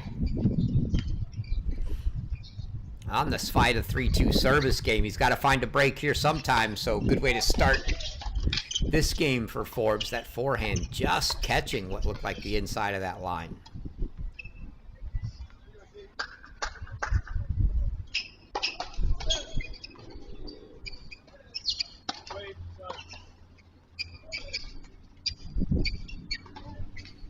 Forbes not quite ready. Yes, Svajda to wait.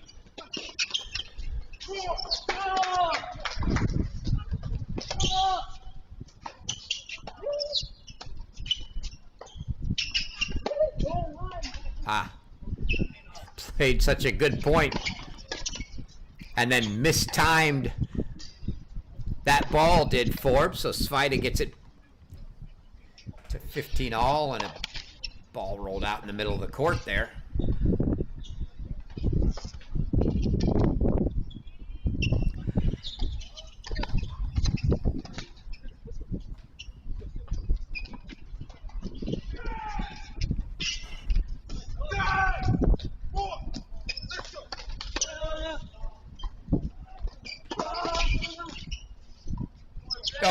And you could tell by the reaction from Trevor Svajda that that ball caught the line.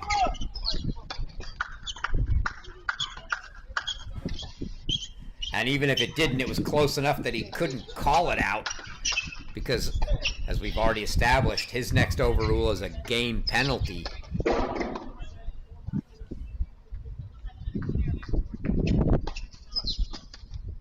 But you saw him looking down, saw it land, and just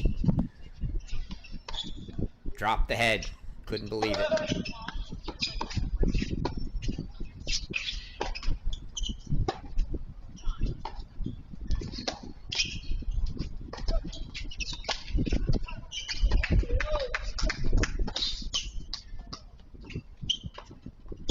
Oh, well done there.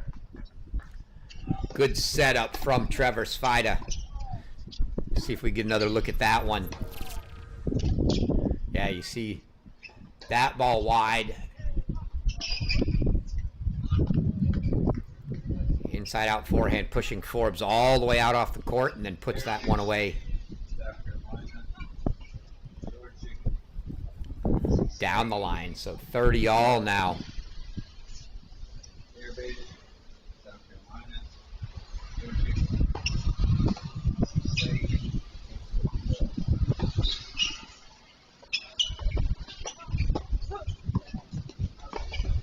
Oh, Svajda tries to get a little too tricky with the volley.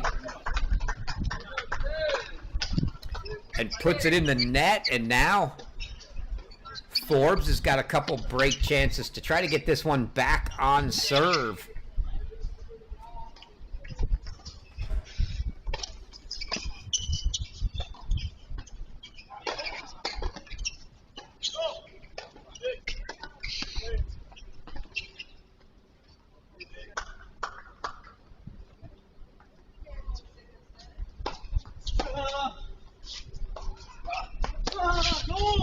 It's just too good. You hear Forbes screaming no, but that was a great point from Trevor Svajda, and I don't know what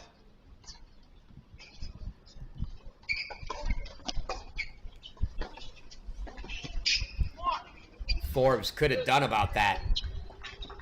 But it's another deuce deciding point on the Svajda service game for Matthew Forbes.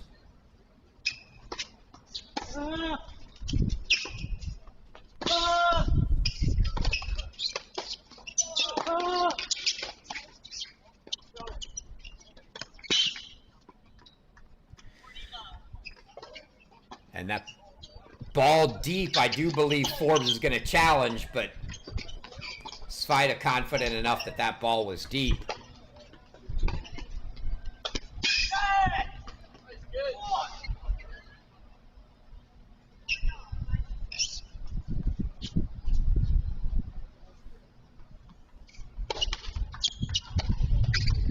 Waiting for the verdict here still.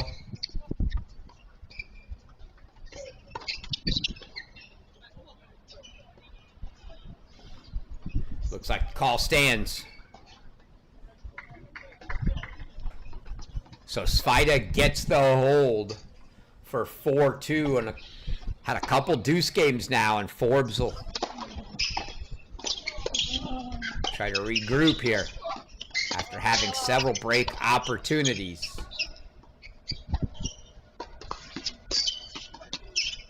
What in the world?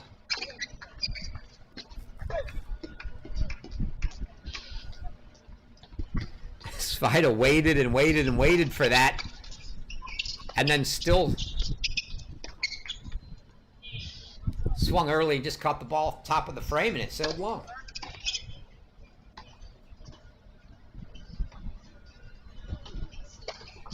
You saw his reaction of disbelief as well.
Forbes pulls the backhand wide. You hear the frustration come out.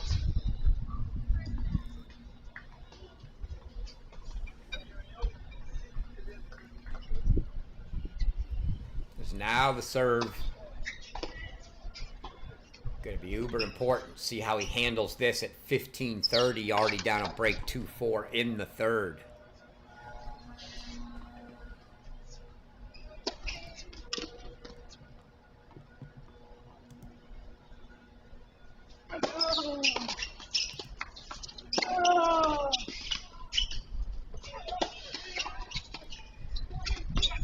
Not handled well, so it's 15:40, and now a big spot of trouble here for Matt Forbes.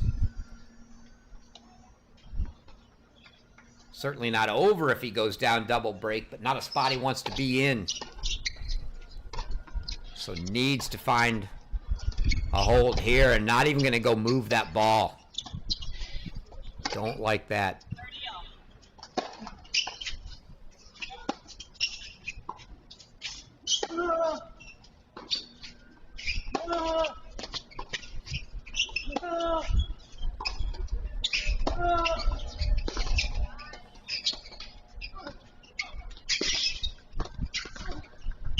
Oh, the drop shot worked out for him that time. 15-40 down a break. Tough time to go for a drop shot, but it works out. Gets him to 30-40.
Some great defense there from Forbes, but Svajda too good.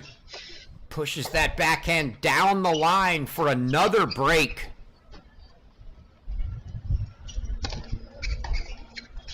And Trevor Svajda now is going to get an opportunity to serve for the match at least once.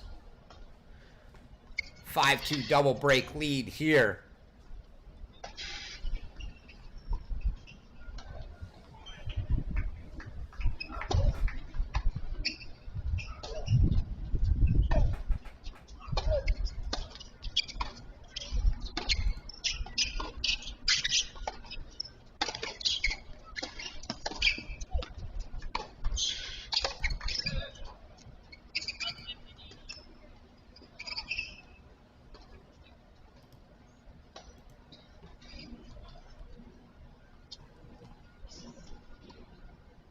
Would love to be a fly on the wall behind Mike Flowers and Matthew Forbes right now.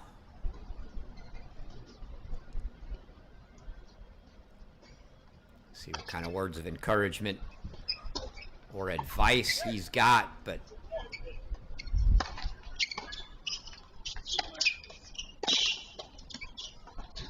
got a lot of work to do now. Needs to find a break, hold, break here against Trevor Svajda. As the Mustang Jr. is going to serve for the match. 5-2 in the third here.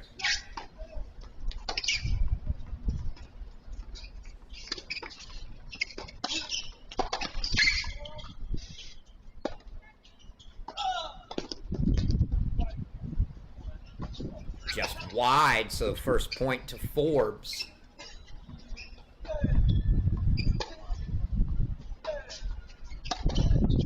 Interesting tactic from Svajda there.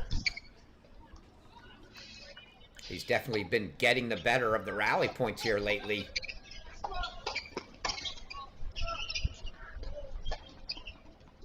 Chose to come in.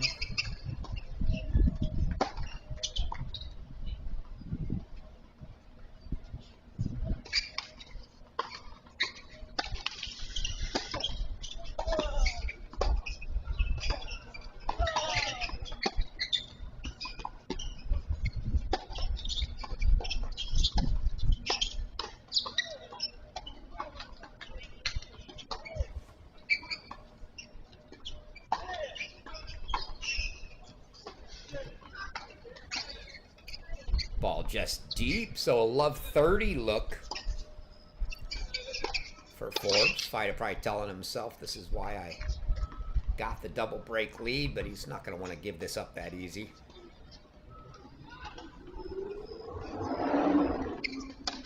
See if he just settles back down and plays a baseline game here.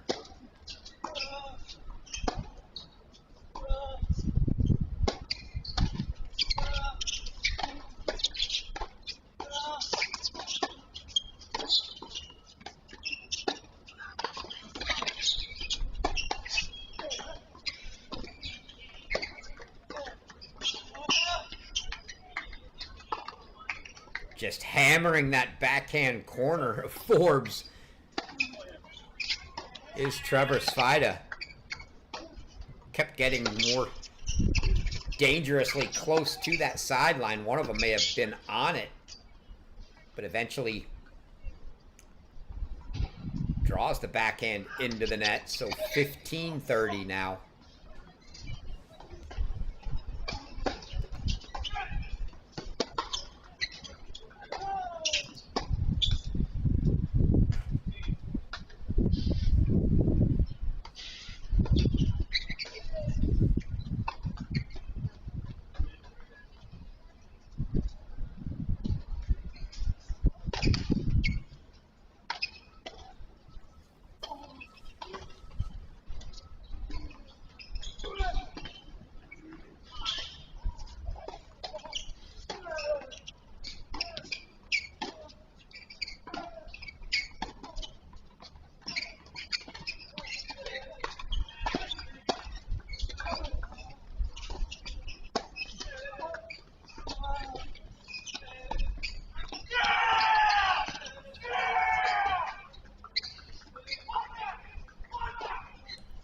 Ball called wide.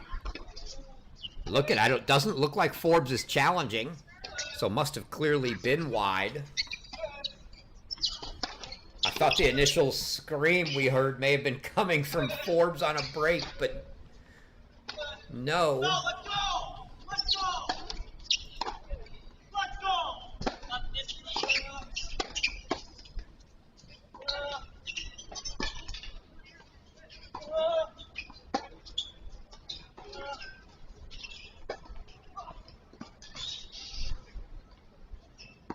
Yeah, you see Svajda waving that ball out, wanting it to run deep, and it does.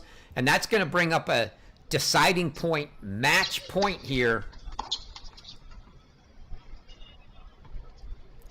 for Trevor Svajda.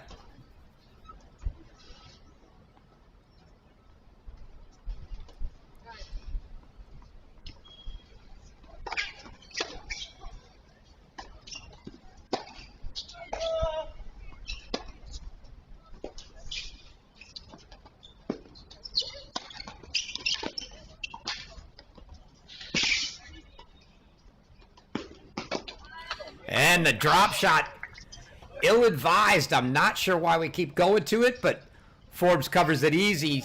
Point goes on. But Forbes ends up getting it.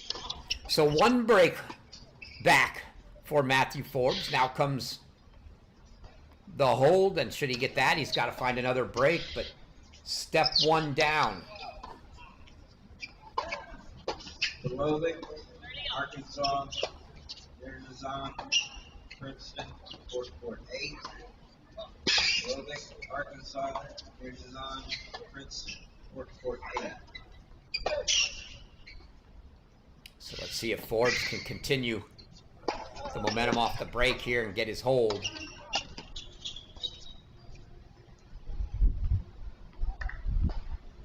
Forbes thought the serve might have been good. I don't know, almost worth a challenge just to see if you can catch him in an overrule for a game penalty. But not going to challenge.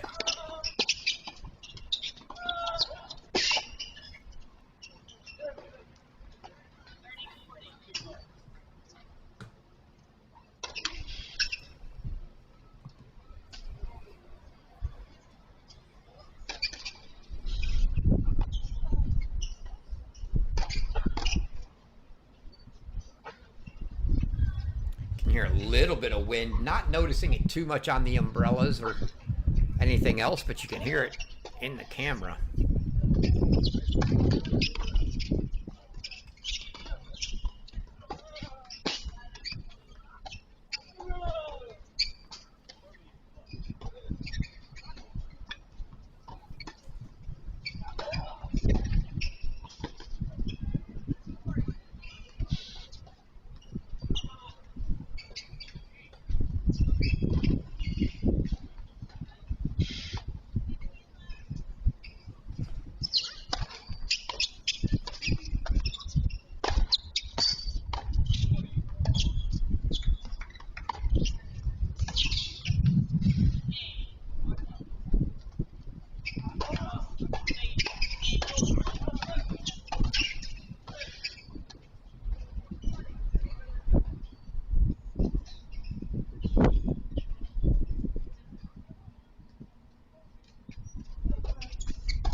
Quick hold for Forbes. Svajda's content to let that one go by quickly and take his second chance at serving for the match. So we'll have a changeover, and Trevor Svajda's going to come out one more time and try to serve this one out.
All right, so Trevor Svajda kind of take attempt number 2 here to serve this one out. If not, if Forbes can find a break, we'll find ourselves back in a match at 5-all in the third.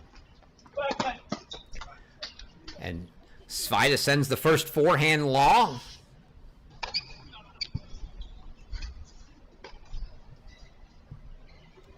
And now maybe just a little bit of pressure.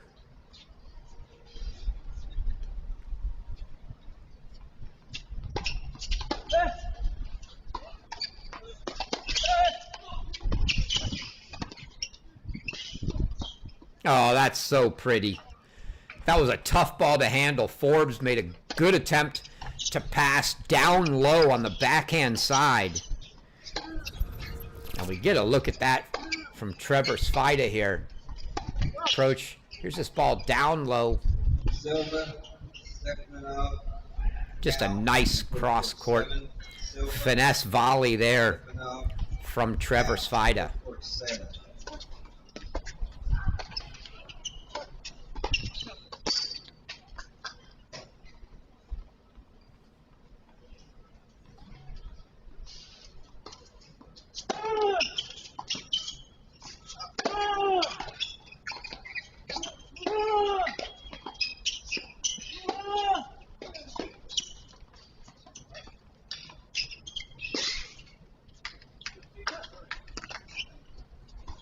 Another drop, Svajda there, but just doesn't get it up over the net. So Forbes applying some pressure, 15-30.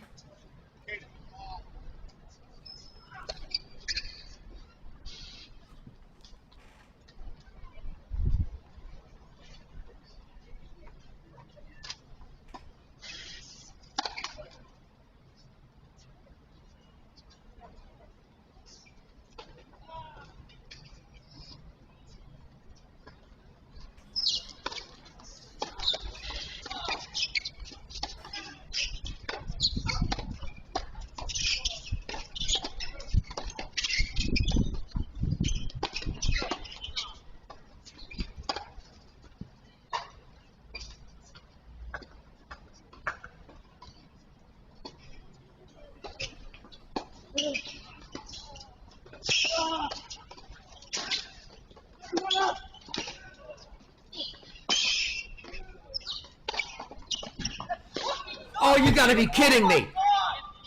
Oh my God! Are you serious?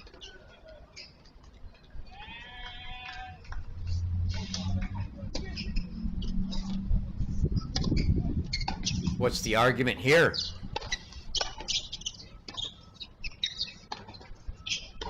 I grabbed a replay, but I don't want to show it. Let's hear what's going on. I mean, unbelievable defense from Forbes. I think it's 15-40. But I'm not sure what Svajda's complaining about. I think he just lost the point and it's 15-40.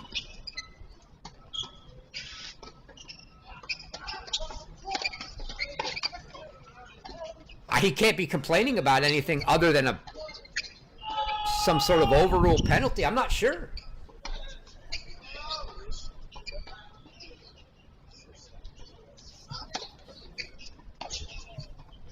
I don't know what he doesn't like.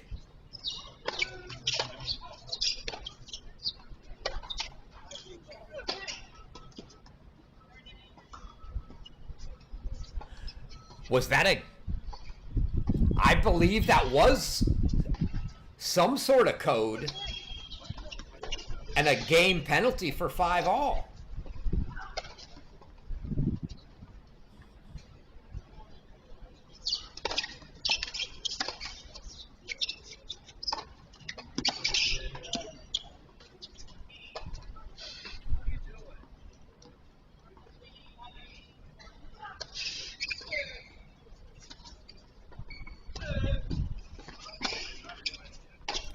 Indeed, it's 5 games all.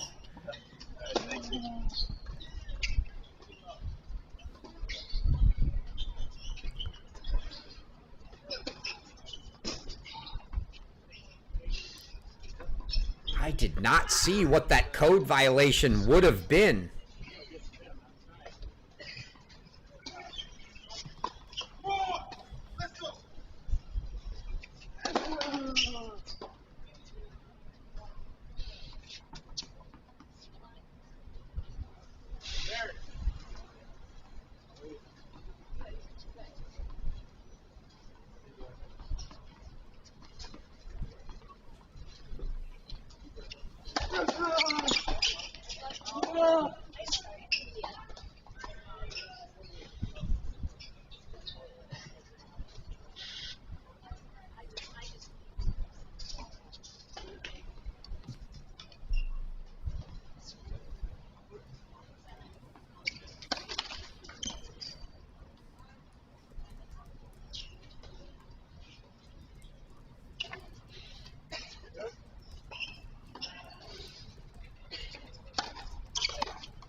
Would love to hear a recap of what happened there. Again, it was 15-30. Svajda serving. He lost the point. Oh my gosh. Gosh, Forbes is going to leave that ball right in the middle of the service box.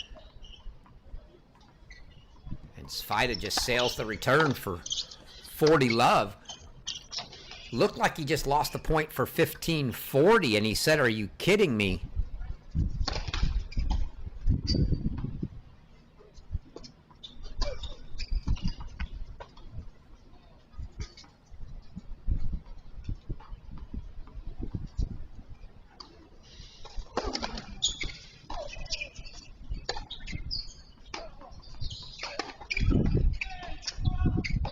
And the next thing you know, it's 5-all, which can only mean that it had to be some sort of code violation.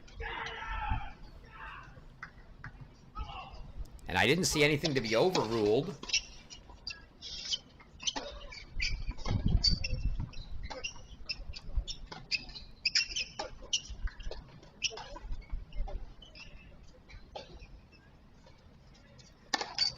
Suppose it could have been, but it was either an overruled or some sort of code violation for something he said or did.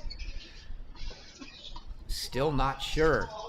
Nevertheless, it got us to 5-all, and now 5-all 40-15 for Matthew Forbes. And that's an ace, and Svajda, he throws his hands up.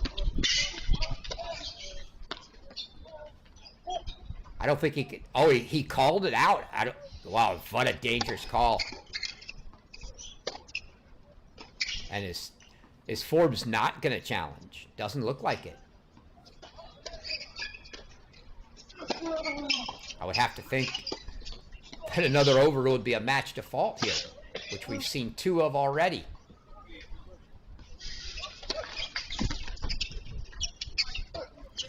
I don't know if Forbes, I think he's still got challenges left this set.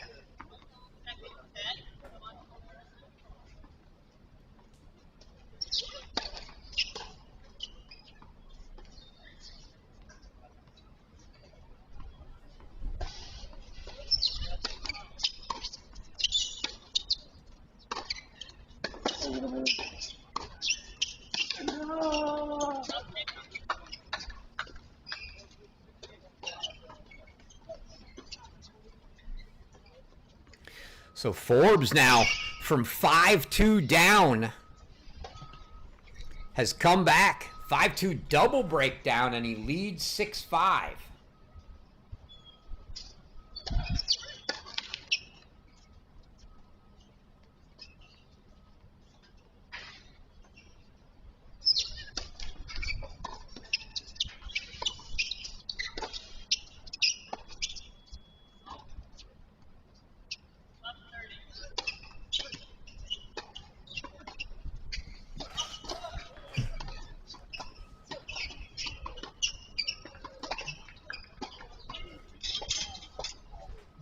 So getting word that Svajda, sounds like Svajda thought that ball was a double bounce. Still confusing though, because I think that would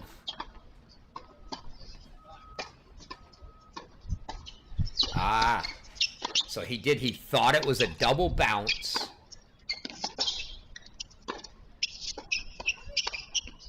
Would have just made it 15-40, and then he screamed, "There's no bleeping way." I'll leave the expletive out. That earned him the code violation.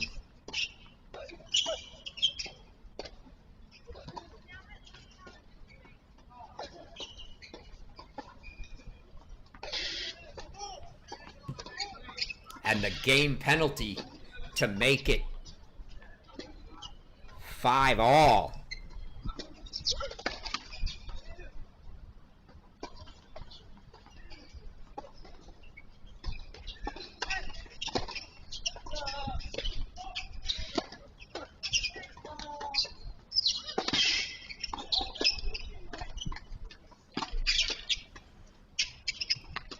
So a very tough spot for him. Not only does he need to behave himself here, but can't afford to call anything out because it's a match default on the next.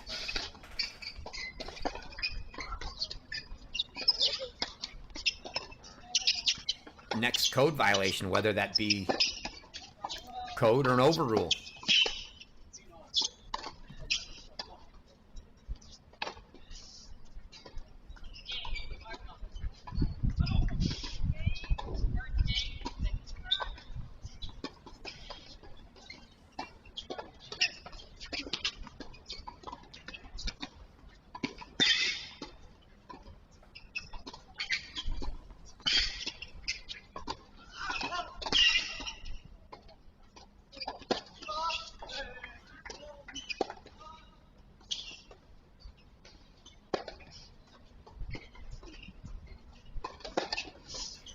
Forbes guessed right the first time, but Svajda puts the second overhead away.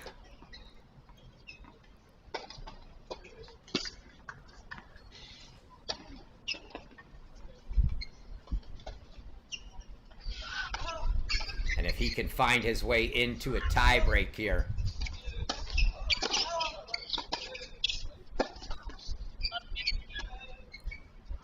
Gets very, very nervy when you know you can't call anything out.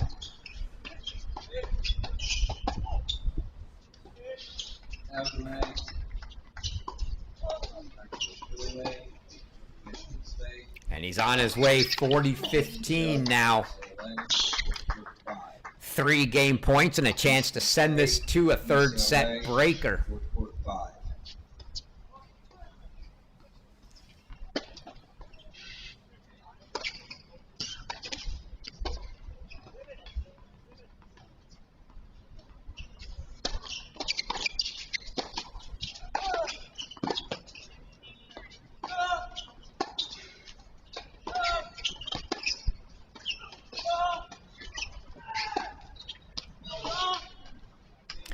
Some heat there in the middle of that rally from both, but Svajda gets the hold, so 6-all, and it will indeed be a third set buster for the match here.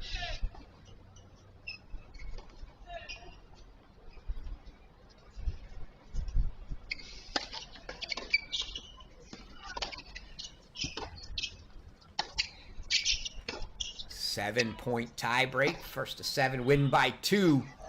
Forbes will start us off serving. And again, just keep your eyes on any balls that he hits close to the line. Oh, and he starts it off with the let court ace. What a way to start a third set breaker.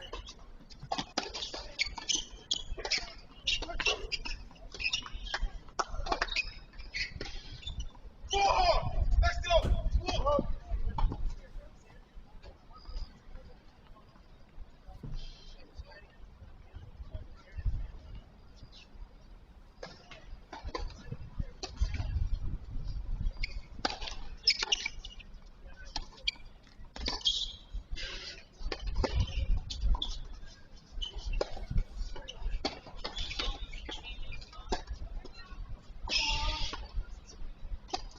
Oh, great wheels from Forbes to chase it down, but better placement from Trevor Svajda.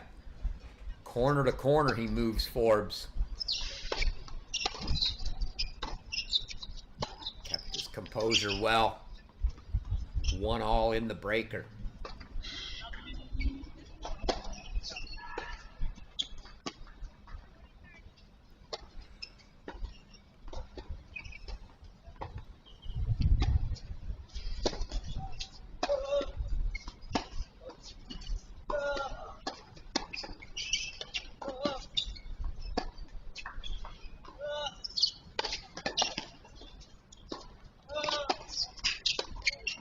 That's a winner.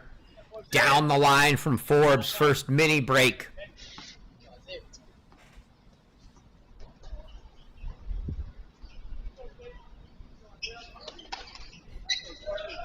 It looked good. That's about all it's going to take, is to look good, because, again,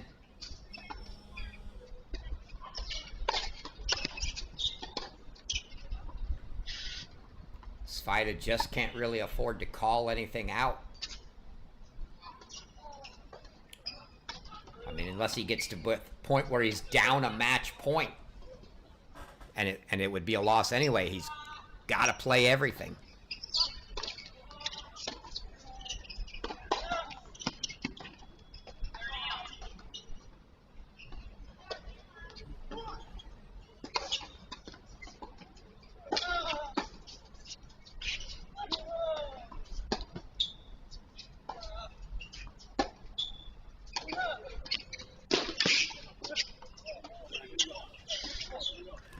Boy, that was a big second serve from Forbes there. See if we've got the replay on that backhand down the line, too. Oh, beautiful. Right into the corner. Right down the line from Forbes. He takes a 3-1 lead.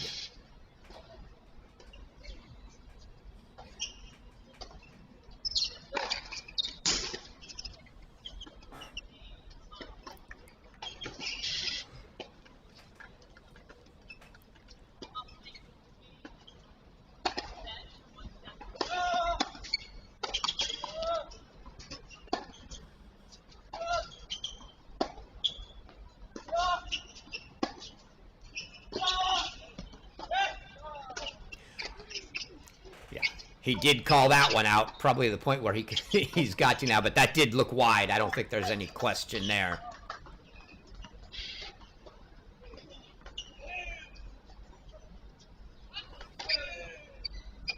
No challenge coming from Forbes, so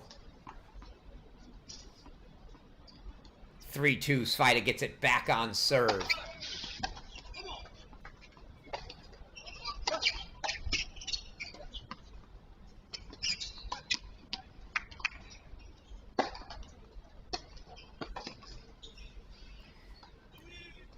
My guess is Svajda even was a little nervous about making that call. And honestly,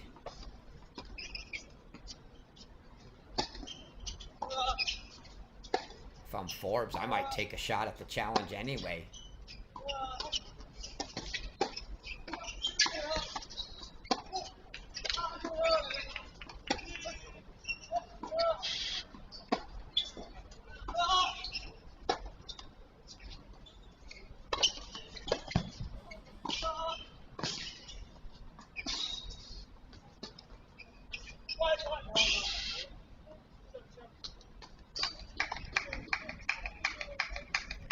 Called wide by Forbes. Challenged by Svajda. So we're going to have a review here.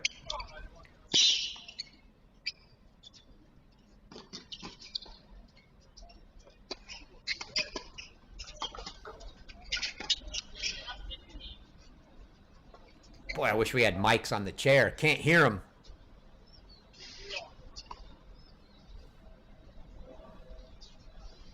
And indeed, it was good.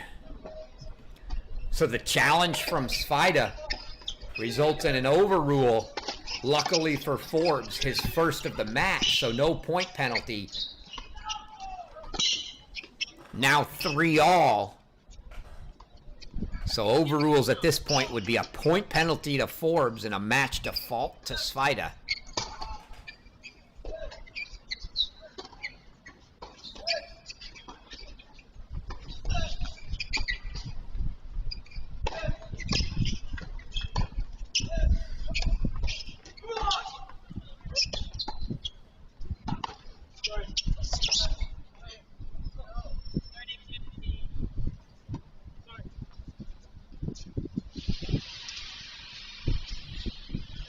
So Svajda one more. Serve coming from the deuce court here at 3-all. Both players feeling the nerves here. Maybe not the nerves, but the gravity of the moment at least.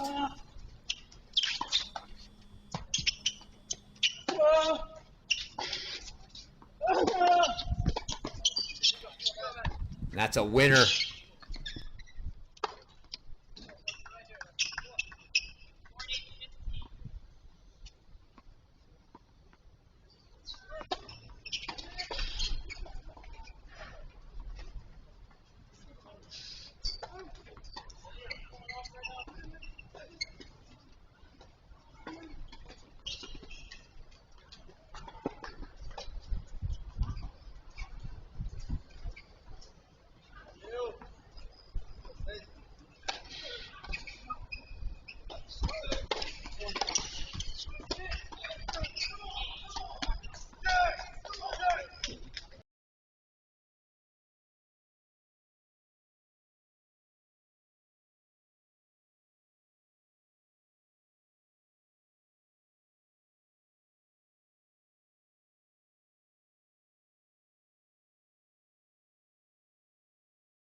Oh no. Svajda misses the ball into the net. Sorry, we had a momentary. I think I've lost court audio. I'll see if I can get that back up, but had some video issues there. Hopefully we've taken care of.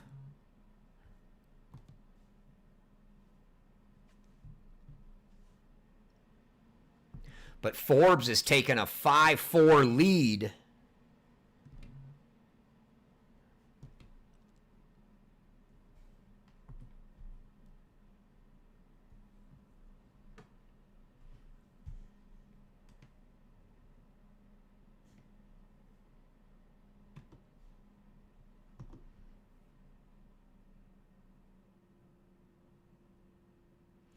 Svajda puts that one away.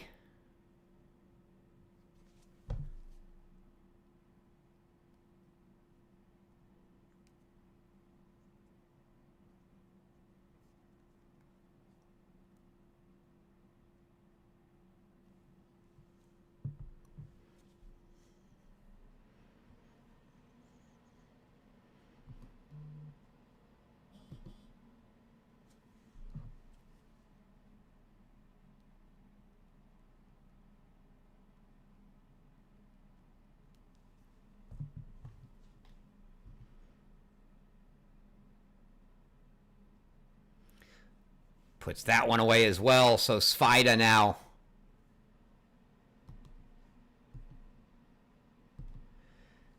6-5 and match point.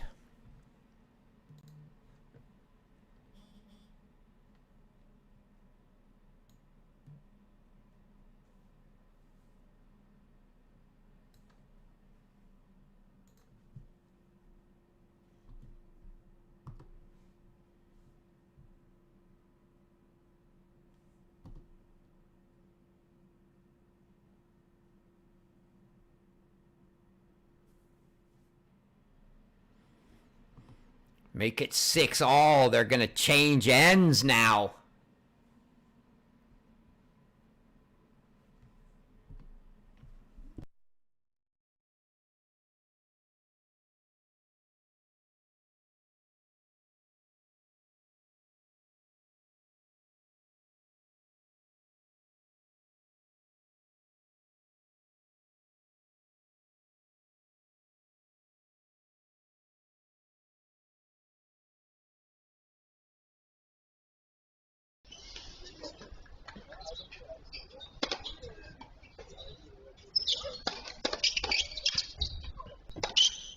Got our court audio back there. Good thing it didn't end at 6-5. Apologize for that.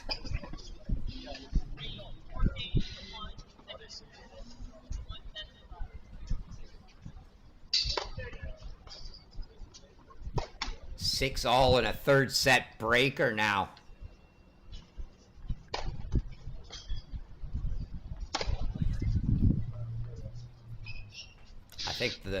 I think the can't afford to call anything out that is gone now. If you think the ball's out, you're calling it out, whether you're going to get penalized or not.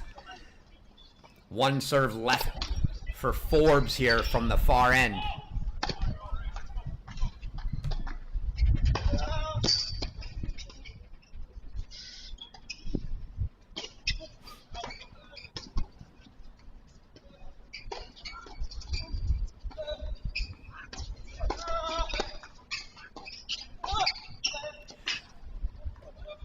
Winner down the line from Forbes.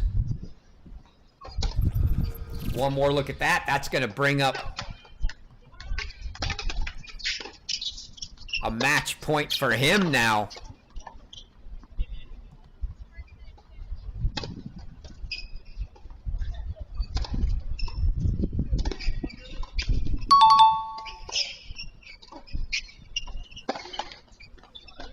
And a look at a second serve. Here's where you put the game plan to the test. You want to be aggressive. Are you going to get aggressive on a second serve?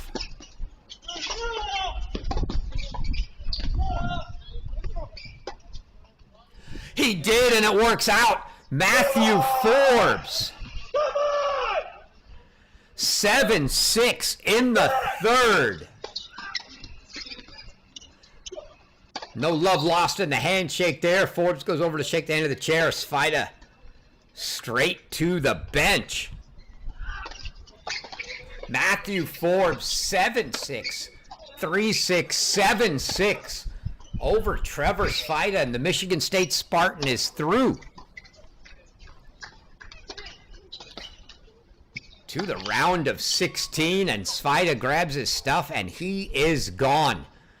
I'm sure still seething over the way that played out. And that's going to do it for our featured matches of the day today. We will be back at it again tomorrow morning. Not sure what order or what matches we're going to pick, as you've got both the round of 16 and the quarterfinal matches tomorrow. So keep an eye out on social media, the ITA site, Cracked Rackets. We'll let you know what those featured matches are going to be. But until then, I've been your host, Chris Halioris. And it has been a pleasure calling all the action in our featured matches from the 2025 ITA All-American Championships here at the Michael D. Case Tennis Center in Tulsa, as well as Cary Tennis Park. Until tomorrow, folks, we will see you again.